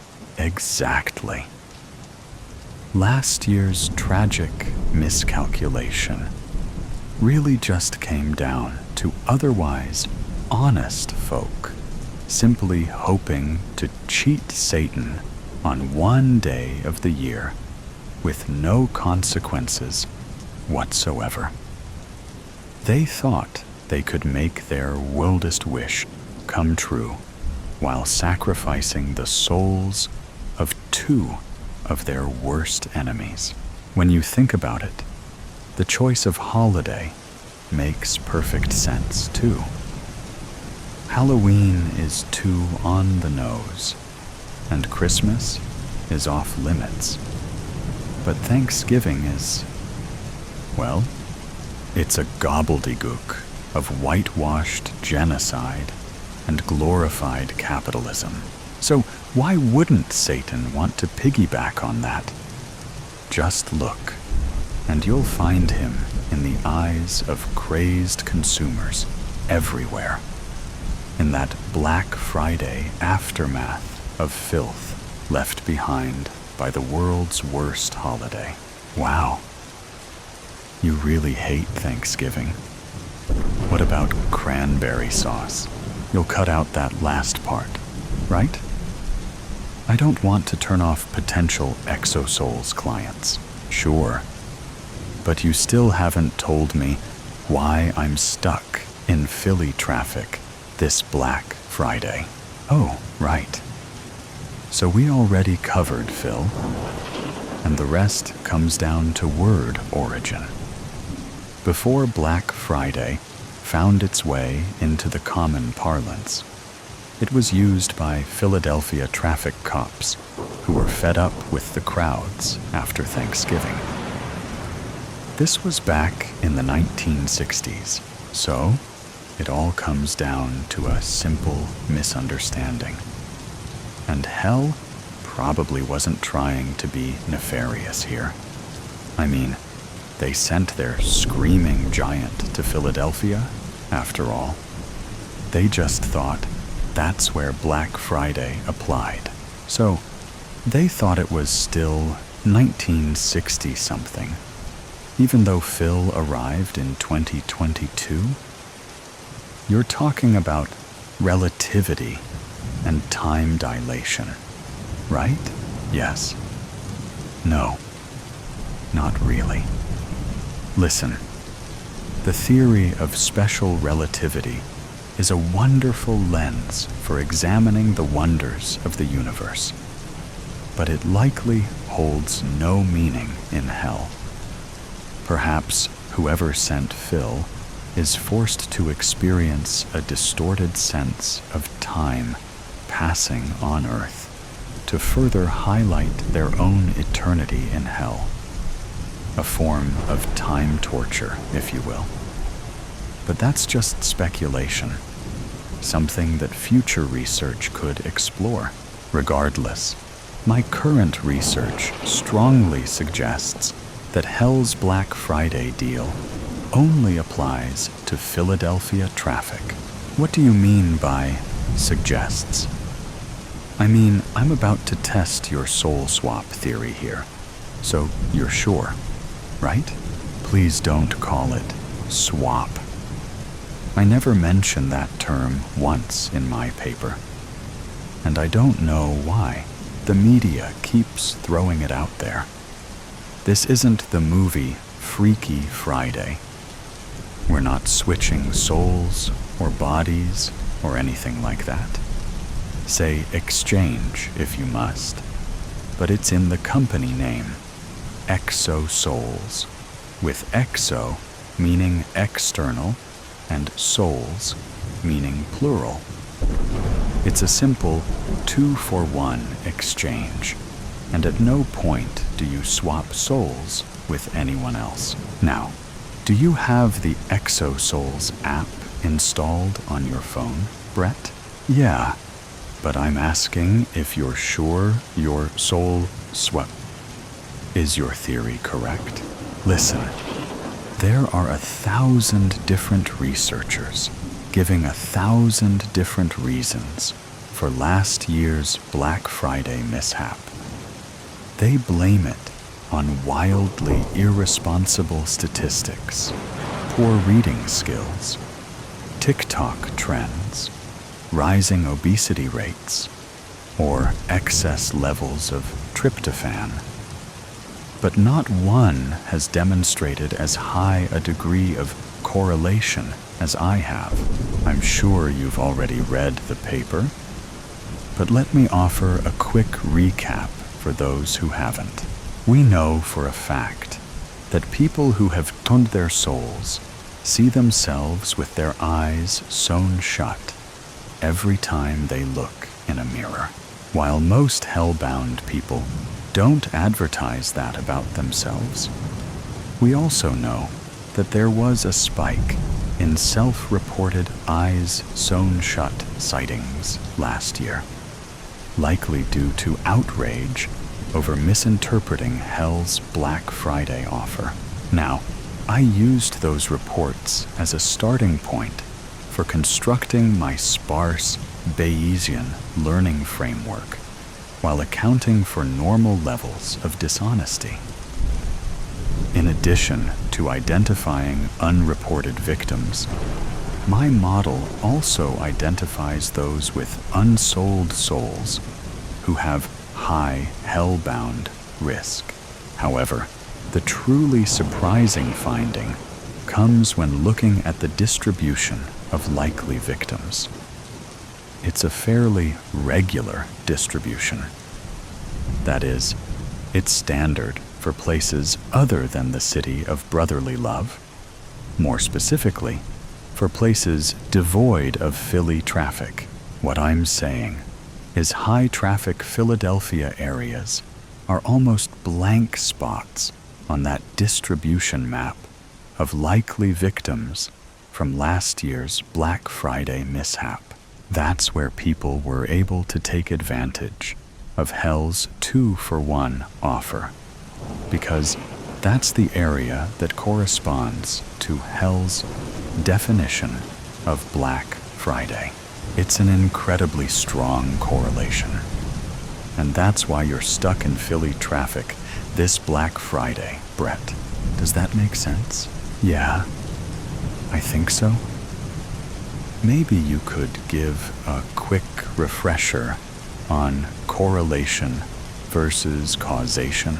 No, we don't want to risk traffic clearing up on us. Just Google ice cream drowning deaths after the interview. So, without further ado, could you please open the ExoSouls app, Brett? First, I've got to ask, why are we doing this over the phone? Why wouldn't you agree to a face-to-face interview? Selling one's soul can't be done in company. If you open the app, I'll guide you through it. Okay, app is open. Hey, nice interface. Kind of like Twitter, with less hate speech. And I just looked in the rear view mirror. I can say with relief that the eyes of my reflection aren't sewn shut. Well, we haven't done anything yet. To verify, can you tell me how many active users you see in the ExoSouls app? I see 437. Now it's 443. Hang on. Shouldn't the numbers be doubling with the 2-for-1 soul swap? Good. I see those same numbers. And remember, it's not a swap. The numbers aren't doubling for a couple reasons. First, not everyone is selling their souls simultaneously. Second, a number of users regain their souls with each transaction. Obviously, the total number of souls sold must increase over time, which is great for exosouls in terms of active users. But wait, you said some users regain their souls? Could you explain? You know it's reversible, right? It's in my chaos paper. I even mention it in the abstract. Sure, yeah, I know.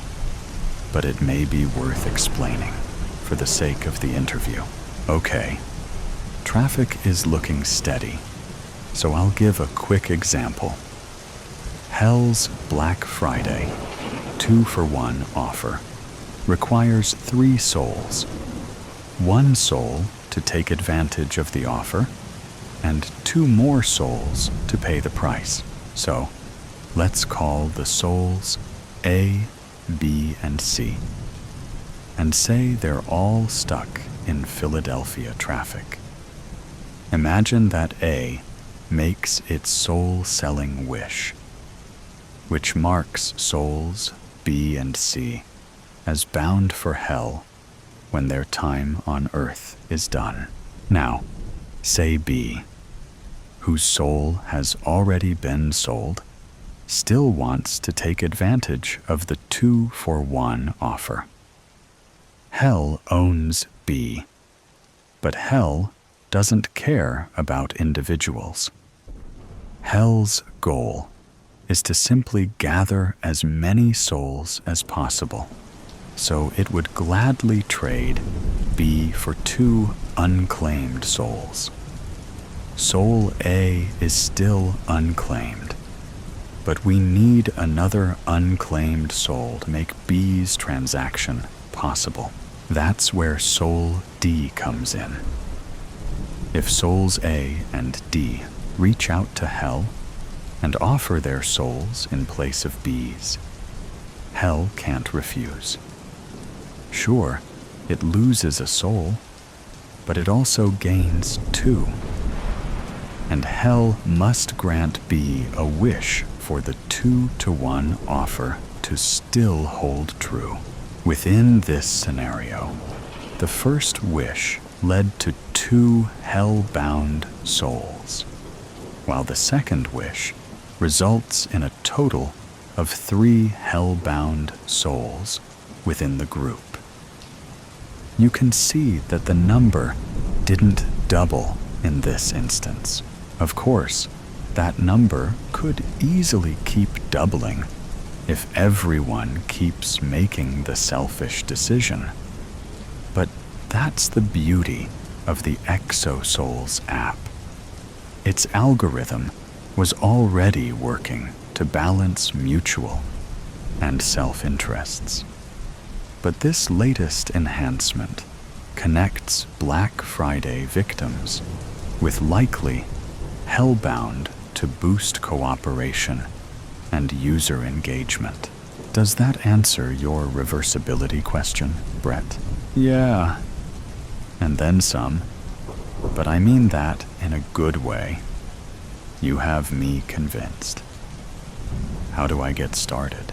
Let's see. The algorithm wants you to sell your soul in the traditional way first.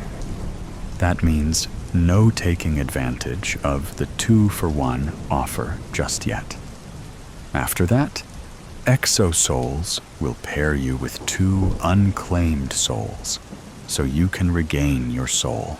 Wow, I hesitate to use the word luck, but this is a rare instance in my experience.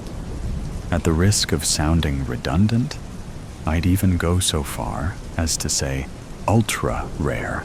Brett, you get to make 2 incredible, near back-to-back wishes and still keep your soul this Black Friday. Oh man, I haven't thought about what I want. What do I click to make it happen? Haha, you don't click anything. ExoSouls points you to the best possible outcome. But this next part is low-tech, a tried-and-true method as old as mankind itself. First, what you want to do is pick up that conch shell from the passenger seat and hold it to your ear. Then, I want you to listen for the screams of the damned, okay? I've got you on speakerphone and the conch shell to my ear. Do you hear the screams yet, Brett? Maybe. But that could just be Phil on top of City Hall. I think he's nearby. Forget about Phil. Think about the worst moment of your life. Relive it. Imagine that conch shell is a calcified ear that can hear your innermost thoughts. Whoa, I hear it. Jesus Christ. Keep that shell to you ear, Brett. Now tell me, how does traffic look? Oh God. Focus, Brett. How's traffic? Okay. It's nearly at a standstill. Good. Now, I want you to close your eyes nearly all the way until you're looking through your eyelashes. Then, stare at your reflection in the rear view mirror. Are you doing it? Yes. But I don't like this anymore. Don't stop. You're nearly there. Promise your soul for your heart's desire. I don't know what I want. Just wish for the first thing on your mind. There are no wrong answers here, Brett. If it's in hell's power to grant it, you'll get your wish. Oh man, I did it. The shell is silent and...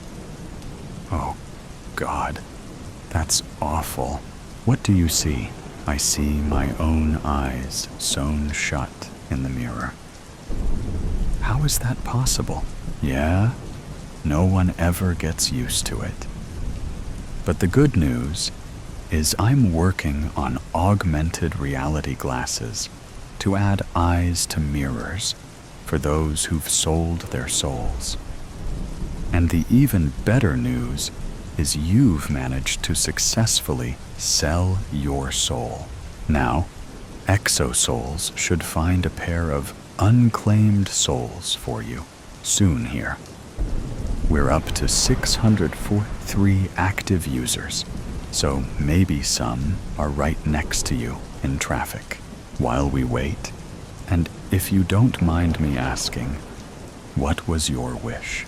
Well, it's kind of silly, but it was the first thing that came to mind. I wished for the traffic to clear up, and it's already moving at normal speed. Amazing. Although I guess I kind of wasted my first wish. You did a lot more than that. Do you somehow not understand words? For Christ's sake. You asked me twice why you were stuck in Philadelphia traffic. Shit. Can we try again next year? Well, what other option does everyone else have? Except for you, Brett. Sorry, but the ExoSoul's algorithm has banned you from the app. Good luck and goodbye. 308 years later. Just listen. Don't talk. You need time to wake up, for your eyesight to return. Everything will be a little hazy, and you might not remember how you got here, but you need to focus on my voice. My name is Dr. Yadav. I tried to lean forward, but my body felt as if it weighed 100 tons. I barely moved an inch before I slumped back into the bed.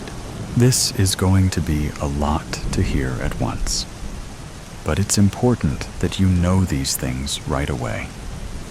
In 2043, Your body was suspended in an experimental bioamber, freezing your body until woken. You participated in this trial because you had been diagnosed with Creutzfeldt-Jakob disease and given 6 months to live.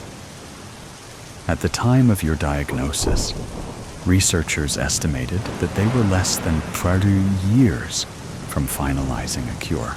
How long?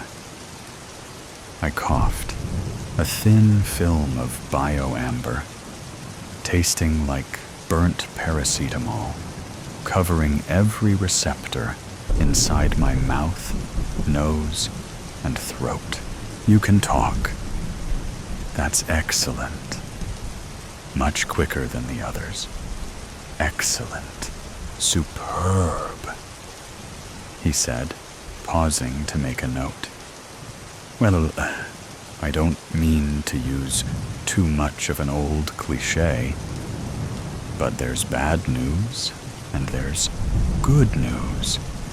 The good news is a cure has been found, and it was administered before you woke up. Congratulations. You're free of Creutzfeldt-Jakob disease. The bad news is that it didn't come as quickly as researchers had expected. Tell me, I sputtered.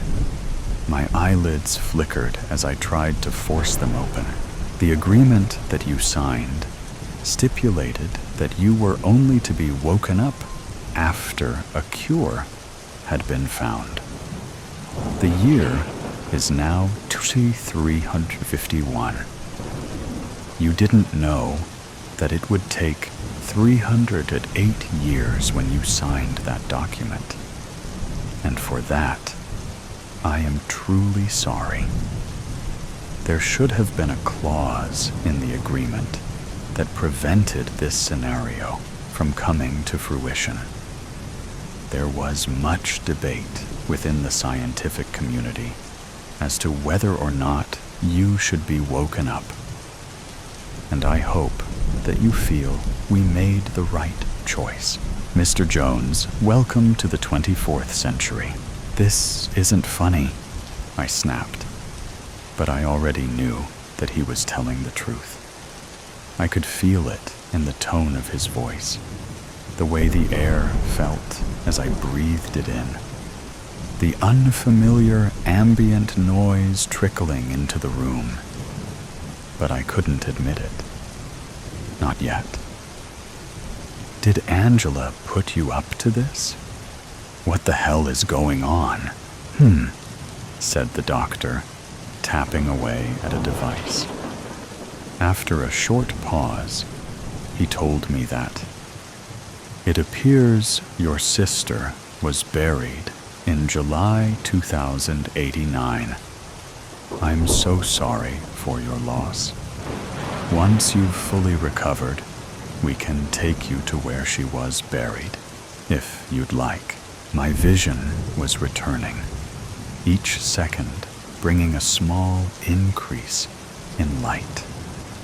I could now make out the silhouette of the doctor, his sympathetic stance over my bed. Really? This was all I could say. What else could I say to him? I already believed him. It was starting to come back to me in pieces. Angela, the disease, hospital. I can remember her face screwed up like a pillow, crying and asking me if I was sure. I told her I'd be back before she knew it. I'm afraid so. As far as we can tell, you have no living family beyond distant cousins. I can imagine that this must be a lonely experience for you. But believe me when I say that we're all here for you. I tried to swing my legs off of the side of the bed, but could only muster a twitch. Mr. Jones, it may be some time until you're back on your feet again. You'll need a few days to adjust," he said, watching my face as I winced at my immobile legs. The man's voice was kind. He really wanted the best for me, I felt. "You're going to need some rest. You're suffering from what we can only describe as severe jet lag. Your body clock was expecting it to be 3 centuries ago when you woke up. Is that how jet lag works? We don't know. Nobody has been in amber for nearly as long as you, and it's been decades since anyone has been woken up. We won't know what the effects on your body have been yet, but we'll keep a close eye on it." When he returned the next day, after I'd slept for what felt like weeks, his tone had begun to shift. It was almost imperceptible, but I could feel the change innately. "Good morning, Mr. Jones. How are we feeling this morning?" "Good." I nodded. "I'm starving, though. I feel like I haven't eaten in centuries.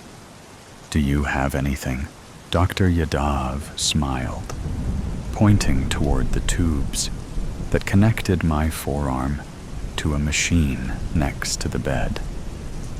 I inspected it closely, only now aware of my vision having completely returned. "All the nutrients that you'll be needing for now," he said. I sat up in the bed, feeling a world better than the day before, but still weak and unable to completely support my body weight. "So, Doc, what's the world like out there? What's changed? Don't tell me. Flying cars, right?" The doctor exhaled, looking up, shaking his head. Imagine trying to explain the world as you knew it to someone from 1743. Almost impossible, isn't it? Telephones, the internet, airplanes. It would all be so far removed from his reality that it would be impossible to explain in a way that he would really understand. His lack of understanding might even lead him to believe that people from your time live in a hellish place. I paused and reflected. Could it really be that different? I looked around. The one small window on the other side of the room was frosted, the bed like any other I'd seen, and the rest of the room almost entirely featureless. "You're wondering if it's really that different, huh?" he said. "The room has been specifically designed to not overwhelm you. A lot of preparation has gone into waking you. We've been waiting for this for a long time. We just don't know what to expect, so we're taking things slowly. I hope you understand." "I'll be fine, Doc, honestly. I'm actually quite excited to go out and see the world, see what's come of it. And by the way, where am I? Chicago. The city of your birth, I'm told. It only seemed right that you were moved to this facility before we woke you. But you're not ready to head outside just yet. There's a lot of things that we'd need to explain to you before you went out there. Otherwise, it might all too overwhelming. I mean, just us telling you about the world is going to be overwhelming. But to see it, to see what's out there, it'll take some adjusting, that's for sure. I'm sure I can handle it, but I'll take your word for it. When will I be better? Back on my feet? Only a day or two. As I said, what's happening to you isn't something that's ever really happened before, so there's still a few unknowns. Good, good. So, what next? A tenseness seemed to creep onto the doctor's shoulders, and with a twitch in his eye, he began to shift his weight from one foot to the other, as if suddenly disassociating and leaving the room entirely. Doc? Oh, yes, he snapped out of his daze. We'll need to run some tests. You're a man from the past. There's a lot we can learn about you. But it'll all be fine. Really, it will be. When he had told me that I had woken into a world 308 years beyond my own, his tone of voice told me that he was telling the truth. His tone of voice was now telling me that he was lying, and I was right. That night, whilst I was half asleep, 3 new doctors came in. Is he awake? One of them whispered to another. They tapped away at their pads, prompting a hiss from the machine beside me, which was the last thing that I heard before waking up in a new room, blinded by lights. I was naked, lying flat on a slab, my wrists and ankles inexplicably bound to its corners. My head turned from side to look, but there were no straps holding me in place. As if by magic, I was restrained. I looked down towards my ankles to find that my abdomen had been opened like a fruit or a pair of double doors, my skin attached on the sides of my body, but resting like blankets beside me. A machine hovered above me, metal instruments dangling towards the undulating yellow and pink of my innards.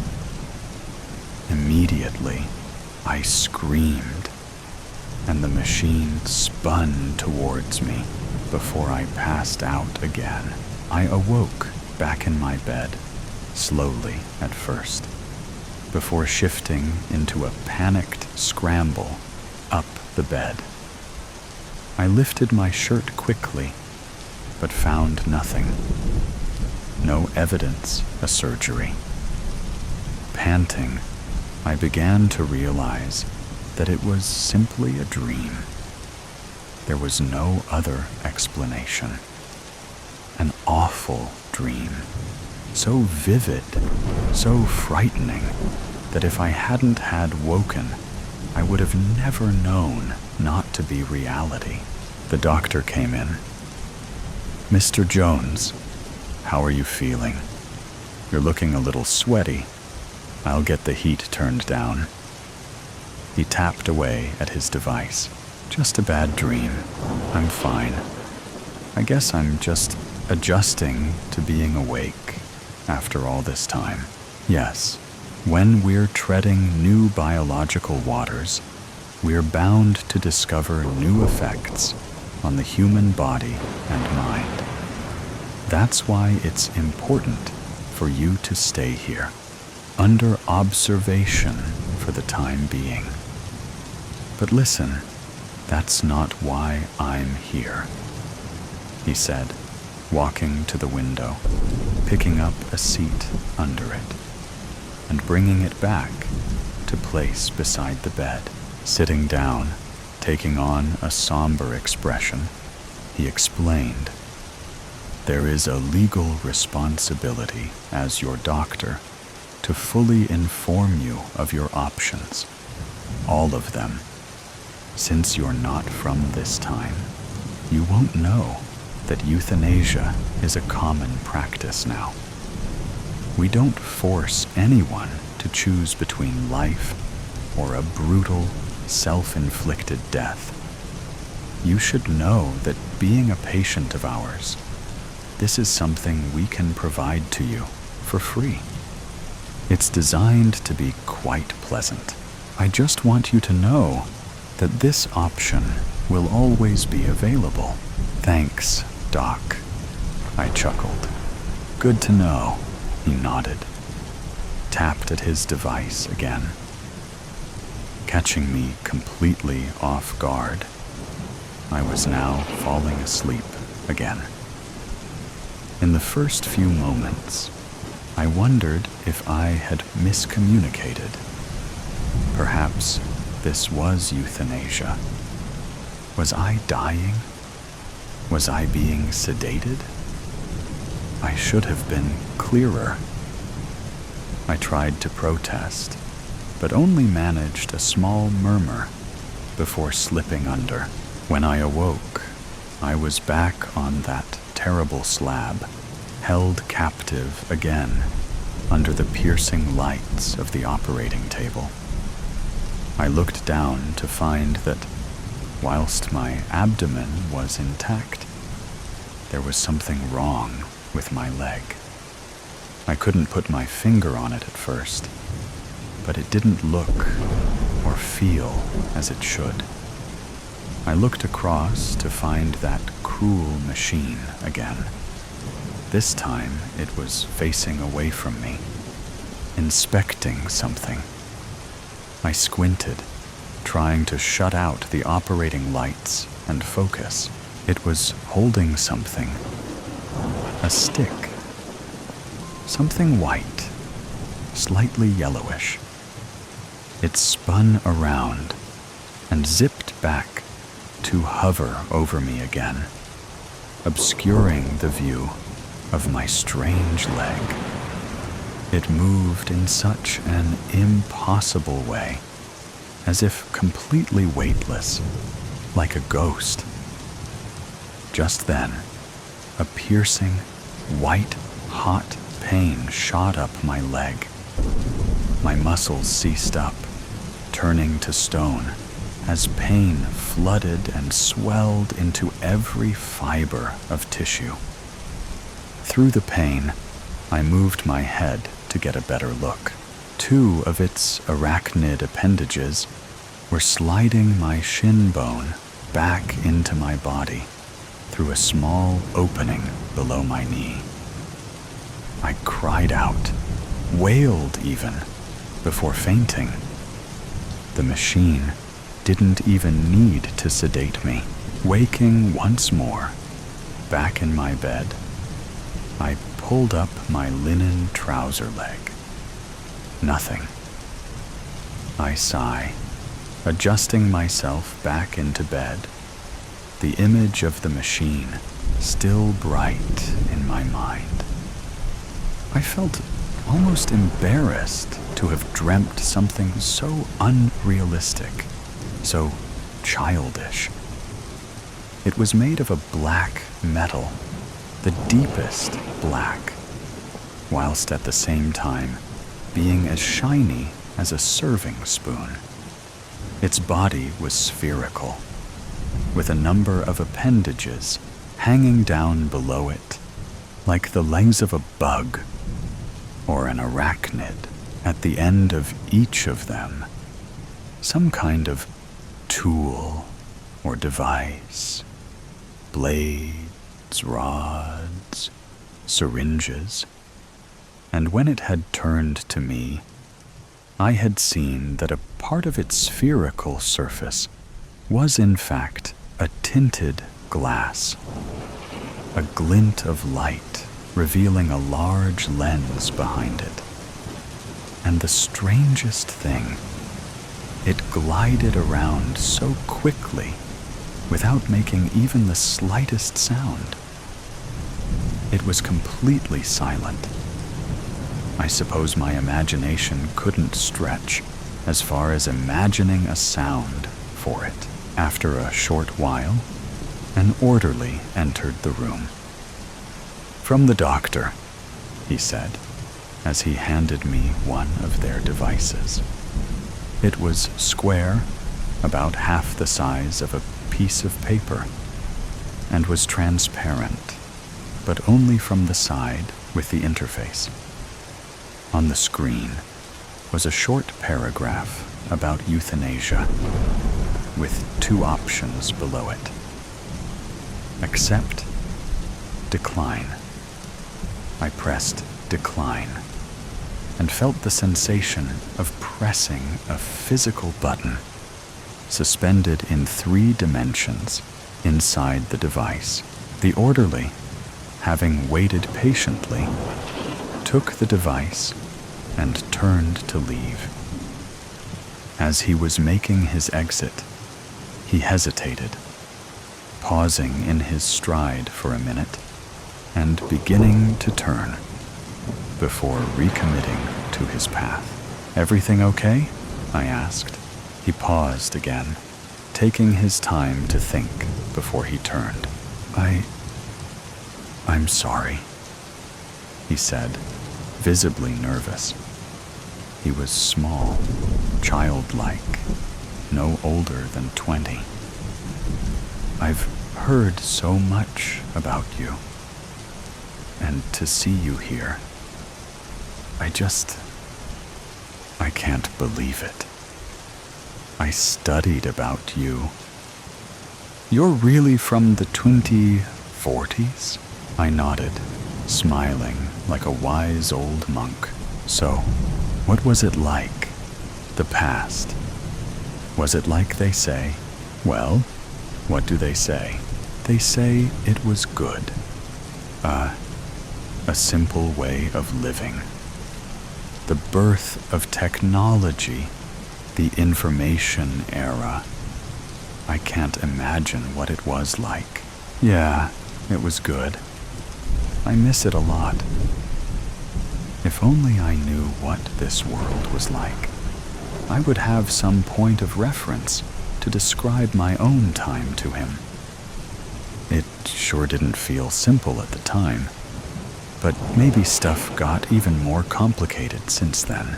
His eye twitched as I said this, an indecipherable emotion sweeping across his face, just like the doctor's had. "Yeah," he said. "Yeah, I guess." With that, he left the room without another word. I spent the remainder of the day thinking about the outside world. What could possibly be so overwhelming for me? Flying cars? A city in the sky? Or had they lied to keep me here and stop me from leaving early? It annoyed me that they hadn't even given me a clue. I'll take a peek, I decided. Tonight. I'll sneak out of the front door for a few moments, take in the sights of whatever is outside. At least then I'll have a taste, without actually being thrust out to navigate a new world on my own. Dr. Yadav said that they'd always look after me. Of course, I waited for hours, picturing all of the possibilities. I thought about the year 1700, compared it with the year 2000, the immense societal and technological shifts over the years. Could it really be the same degree of change? Life in 2000 was better than in 1700, I concluded. So, life now must be better than in my own time. In the dead of night, I left the room, moving carefully down the dim hallway. It was as featureless as my room. I didn't need to walk for long before I spotted a sign above a door. Emergency exit. Before entering, I instinctively checked the hall. I looked right. I looked left. I froze, swung my head right again. There it was, gliding silently at the end of the hallway, That awful machine, at this distance, a marauding silhouette. I shot down the stairs like a bullet as I moved. My hands fumbled across my abdomen, looking for a scar. How could they? I lamented. They're keeping me here for their experiments, to examine me, my bones, my flesh. I felt sick. They couldn't lie to me anymore. I'd outsmarted them. I'll leave and never come back, I told myself. Finally, I reached the bottom of the stairs and found a set of double doors. I listened out for the machine, knowing full well that if it were coming, I wouldn't hear it. With a hand on the push bar, I considered for a moment my predicament. No evidence that my nightmares were real. Could my mind, destroyed by disease and time travel, have betrayed me? A flying, silent machine? I supposed that I would find out soon enough. I was outside for 17 minutes. That's all it took before I was back at the door, banging on the cold iron until my fists were bloody. Let me in! God damn you all to hell, you bastards! I want euthanasia. I want it now. I want it now. Let me back in. You made me drawing a blank. I am freaking out. How can I explain this? I'm in a full-blown, it's a wonderful life scenario here, but in reverse. I'm not seeing what the world would look like if I had never been born. I'm seeing the world where I was born. But the joke's on me.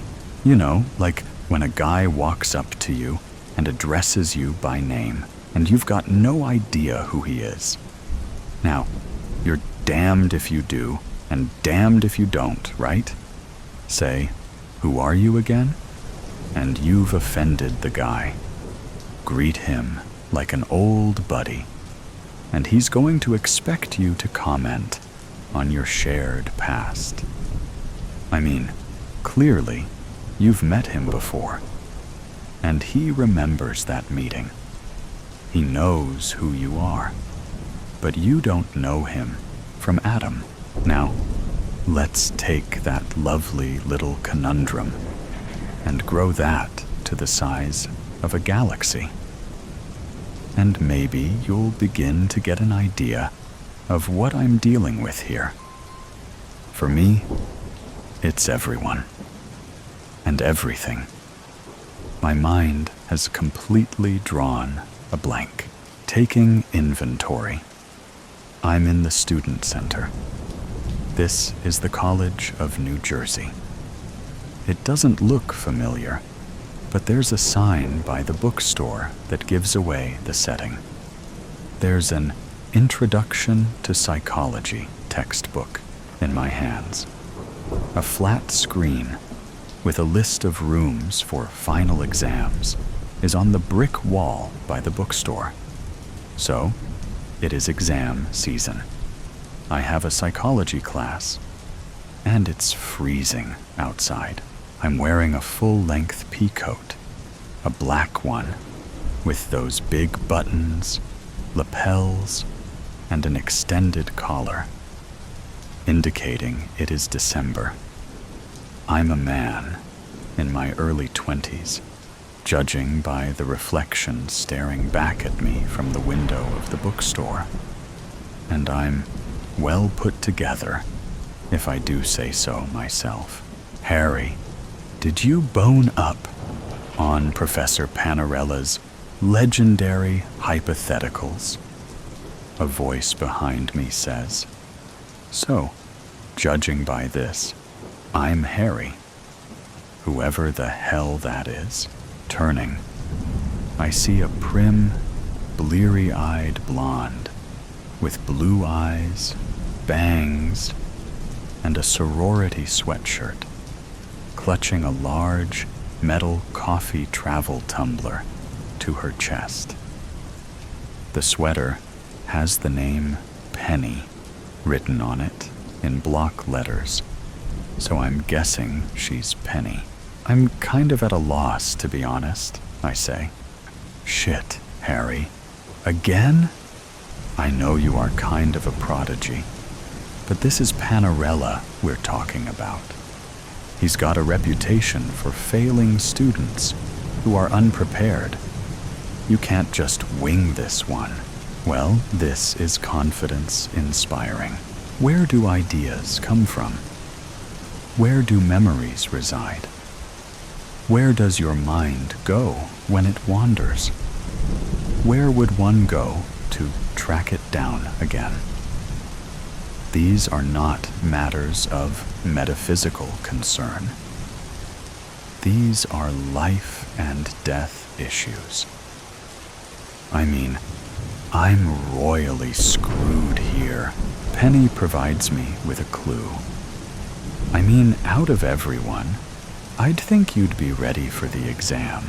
And why is that, Penny? I ask, really wanting to know. Because you are his research assistant, silly, she says with a giggle. Now, I'm wondering what kind of relationship I have with this girl. She's giggling, twirling her hair, giving me a familiar look. There might be something going on between us. I'll come back to that. There are more immediate concerns. Oh, what research would that be? I say, with a playful affect, as if hunting for praise. Oh, you know, workaday stuff. Expanding on the theories of William James, the very father of psychology. Taking up the baton and puzzling out the mysteries of perception. Just real-world proof of the tenuous link between conscious awareness and behavior. The research study the two of you published, providing empirical evidence that conscious awareness or attention is absent nearly half the time, giving sway to automatic processing. And attention only comes into the picture when sleepwalking through common behaviors becomes too challenging. Wow.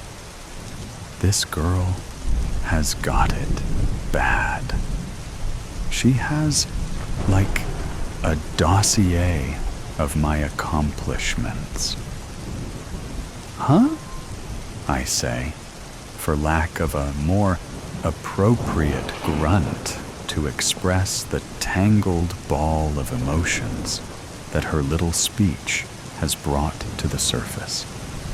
But she has me thinking, by her math, I'm literally the most consciously aware person on the planet, since automatic processing isn't going to do shit for you if you don't even know who you are.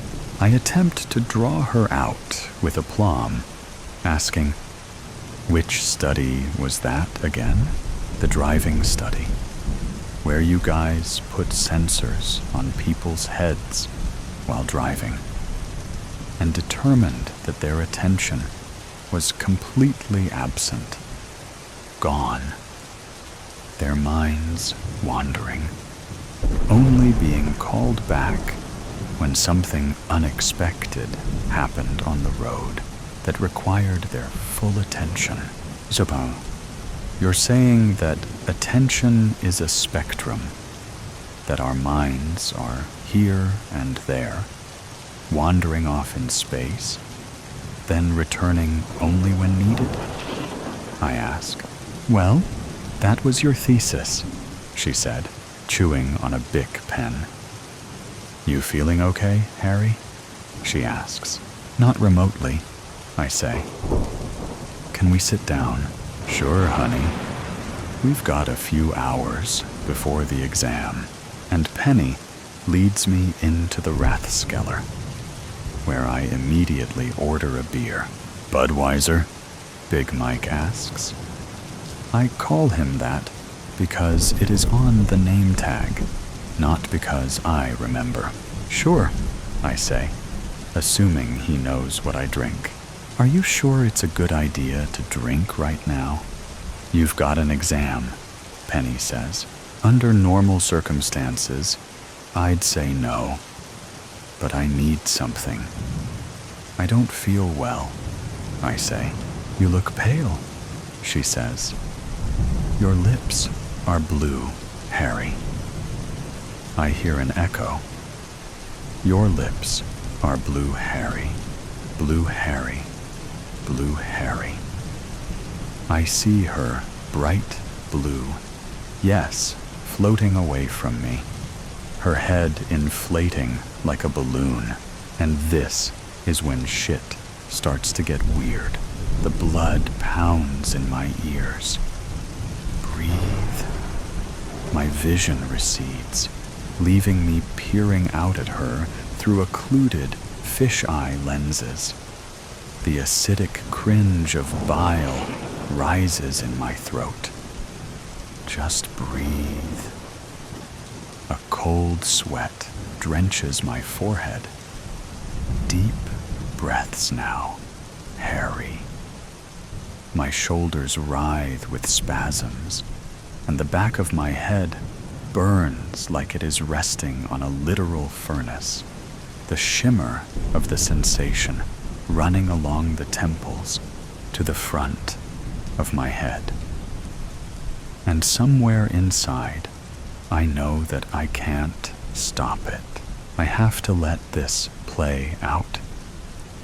It is that feeling when something bad is happening, where you try to go somewhere else, distance yourself from it, float away, but you can't stop it. And then the fun begins. The rushing dizziness, like the feeling of sucking down helium. The whomp, whomp, whomp of the electricity sputtering out. The weakness of my arms dangling like weightless feathers by my sides. Somehow, I know that this is a conditioned physiological response. I know that everything is okay, but I don't believe it for a second. I dive into a pool of cold water. Tendrils of icy cold envelope my raw skin, as if the clothes have been cut off of me, leaving me naked, every nerve singing. The rush of movement, though still perched on the stool. The loss of place and time. Remember to breathe. Feels like hands are firmly pressing down on my neck, choking out my life's breath. I gasp for air, only catching crumbs of a breath. From the corner of my eye, something materializes out of the wooden flooring of the Rathskeller. It is in the shadows of the stools.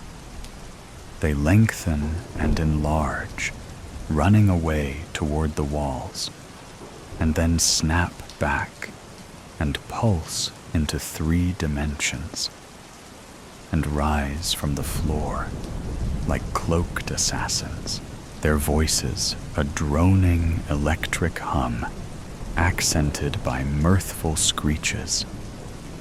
3 of them converge on me, slowly shuddering forth from the dust and jastain of the bar, shadows trailing behind their morbid forms like capes, malintentioned intruders from the realm of demons. Only I can see them. They are coming only for me. They are coming. They are coming quickly. Almost upon me, I stumble backward, tipping over the stool, straddle my feet to break my fall, and crash to my backside. A violent flurry of sobs and wailing. My hands flail in front of me to keep them away as I kick my feet, one at a time, kicking myself back to the wall. I tuck in my knees and grip them in a desperate hug, screaming in terror as I wait for them to get me, which they do. It all goes black. Harry, Harry, Harry, someone says. Slap. Ow, slap. Whoa! I shake my eyes open. It's a man, slapping me in the face. He's got a stubbly beard growing in, a round face with a protruding muzzle like a bear. I'd say he's either Italian or Polish. It's me, Professor Panarella. Are you back with us? He asks. How long was I out? I ask. About 15 minutes, he says, and I see Penny standing behind him, arms crossed, tapping a foot, looking very worried about me. Professor, there's a problem. I can't remember anything. Exactly. How'd you know? Penny told me, but it makes perfect sense. What? Why is that? Just lay back. Don't move. We've got to get you to the hospital. Hospital. Hospital. Ha!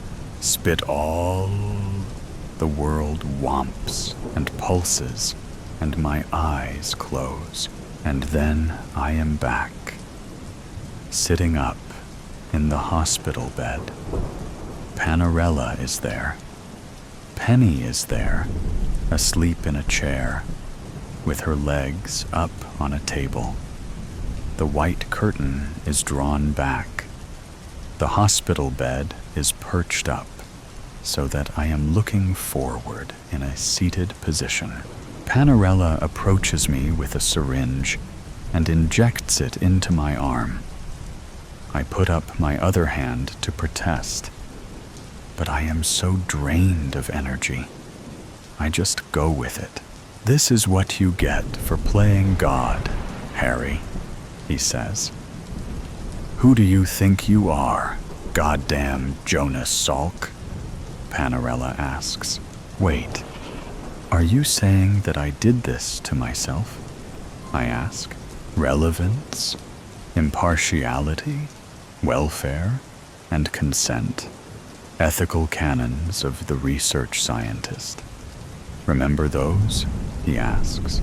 Oddly, I think I do, I say. But I haven't the faintest idea why. Do no harm. Ever heard of that? Least of all to yourself. My God, Harry, what the fuck have you done this time? I was kind of hoping you would tell me. Jesus, Harry. We were testing the serum on hamsters. We were nowhere near ready for human trials. Serum? Up-fattening serum. Harry. A bridge to oblivion. The zombie anesthetic. A drug to separate awareness from perception. It was a breakthrough. But who knows what goes on in the mind of a hamster? It barely has a sense of self. Its whole life is almost entirely automatic processing. Whoa, Doc. Slow down. Help me out with this. Give me one of your famous hypotheticals, like Penny was telling me about. Okay, Okay, how do I explain this? You. What you call you is really a composite, a relationship, a master-servant relationship, like a dog and its master. The dog is your awareness, and what you call you, your perception, your selfhood, your experience of being you is like the master. The thinking awareness, the automatic processing, is like the dog. I'm not sure I'm following you, Professor. I'm not talking to you right now. You are gone. All that is left is your awareness. The dog waiting at the door for its master to return. That's why you can't remember anything, because you aren't here. We don't know where you have gone or how to get you back. Then where am I ask. I have no fucking idea, Harry. We've only just started these experiments. But you decided to use yourself as a human guinea pig. Sounds serious, Doc, I said. You, as we understand it, is really a community of yous. There's your bodily self, your perspectival self, your volitional self, your narrative self, and your social self. Each a mix of awareness and perception, each a compound of master and servant. And your unified self has been pulled apart into pure awareness. Unless we can get you back. Tell me about the driving experiment. The driving study was an experiment where we studied the brains of people experiencing the feeling one gets that they don't remember the drive home. We proved it was real, Harry. They don't remember the drive home because they weren't there. It is the functional equivalent of sleepwalking, proceeding entirely through automatic processing, like a computer carrying out a program. So it's possible that jarring a person out of automatic processing is the trigger that brings their perception, the master, the you, back into the game. I don't know, Harry, Panarella said, sitting back in the chair next to Penny, rousing her. Penny yawned and wiped her eyes. Penny smiled at me and said, "You're back." She rushed over and gave me a wet kiss on the lips, saying, "You had us worried, babe." And then an idea struck. "Professor, is there a treadmill in this place?"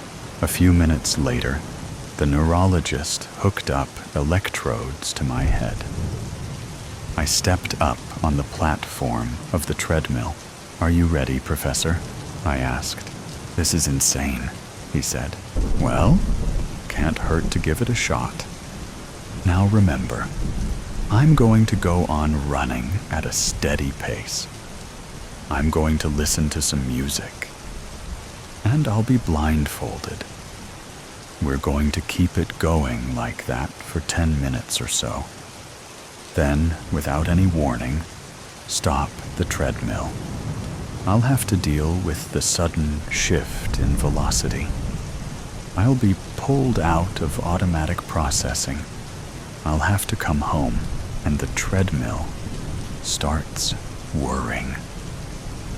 My sneakers are connecting to the mat of the treadmill, clicking along, a somnambulant, reflexive cadence, a steady drumming.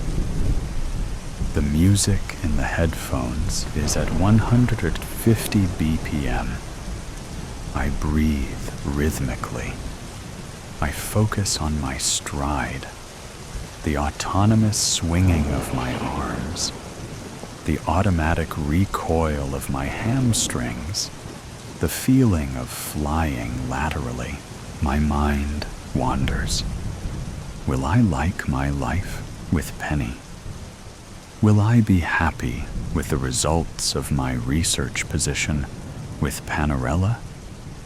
Do I like myself? Why did I take the fattening serum? Was it a mistake? Was it on purpose? Was there some reason I wanted to free my consciousness from my present awareness? Had I discovered something about existence that terrified me? I heard a sound like braking car tires, the skidding of rubber on rubber. I felt the traction of the treadmill jolt me forward. My hands reached out. The blindfold was pulled off. My eyes scanned, reaching for the handholds. And in a whoosh, I came back to myself. Or was it? It was me. The master had come to the door. Only the dog wasn't wagging his tail and looking up and licking his face. The dog was barking ferociously, as if an intruder had entered the home. Penny said, "Is it you, babe?" Professor Panarella looked up hopefully. "Harry, are you back?" I looked at these strangers. I looked down at my young body, and I looked at my vitals on the screen of the monitor. How long had I been in a coma? Where was that useless body being kept in this hospital, I thought? And who was Harry? All I knew is I was free. Free at last. Harry can't come to the phone right now, I thought with a chuckle. "What's so funny?" Penny says. "Oh, nothing," I say. "You wouldn't understand."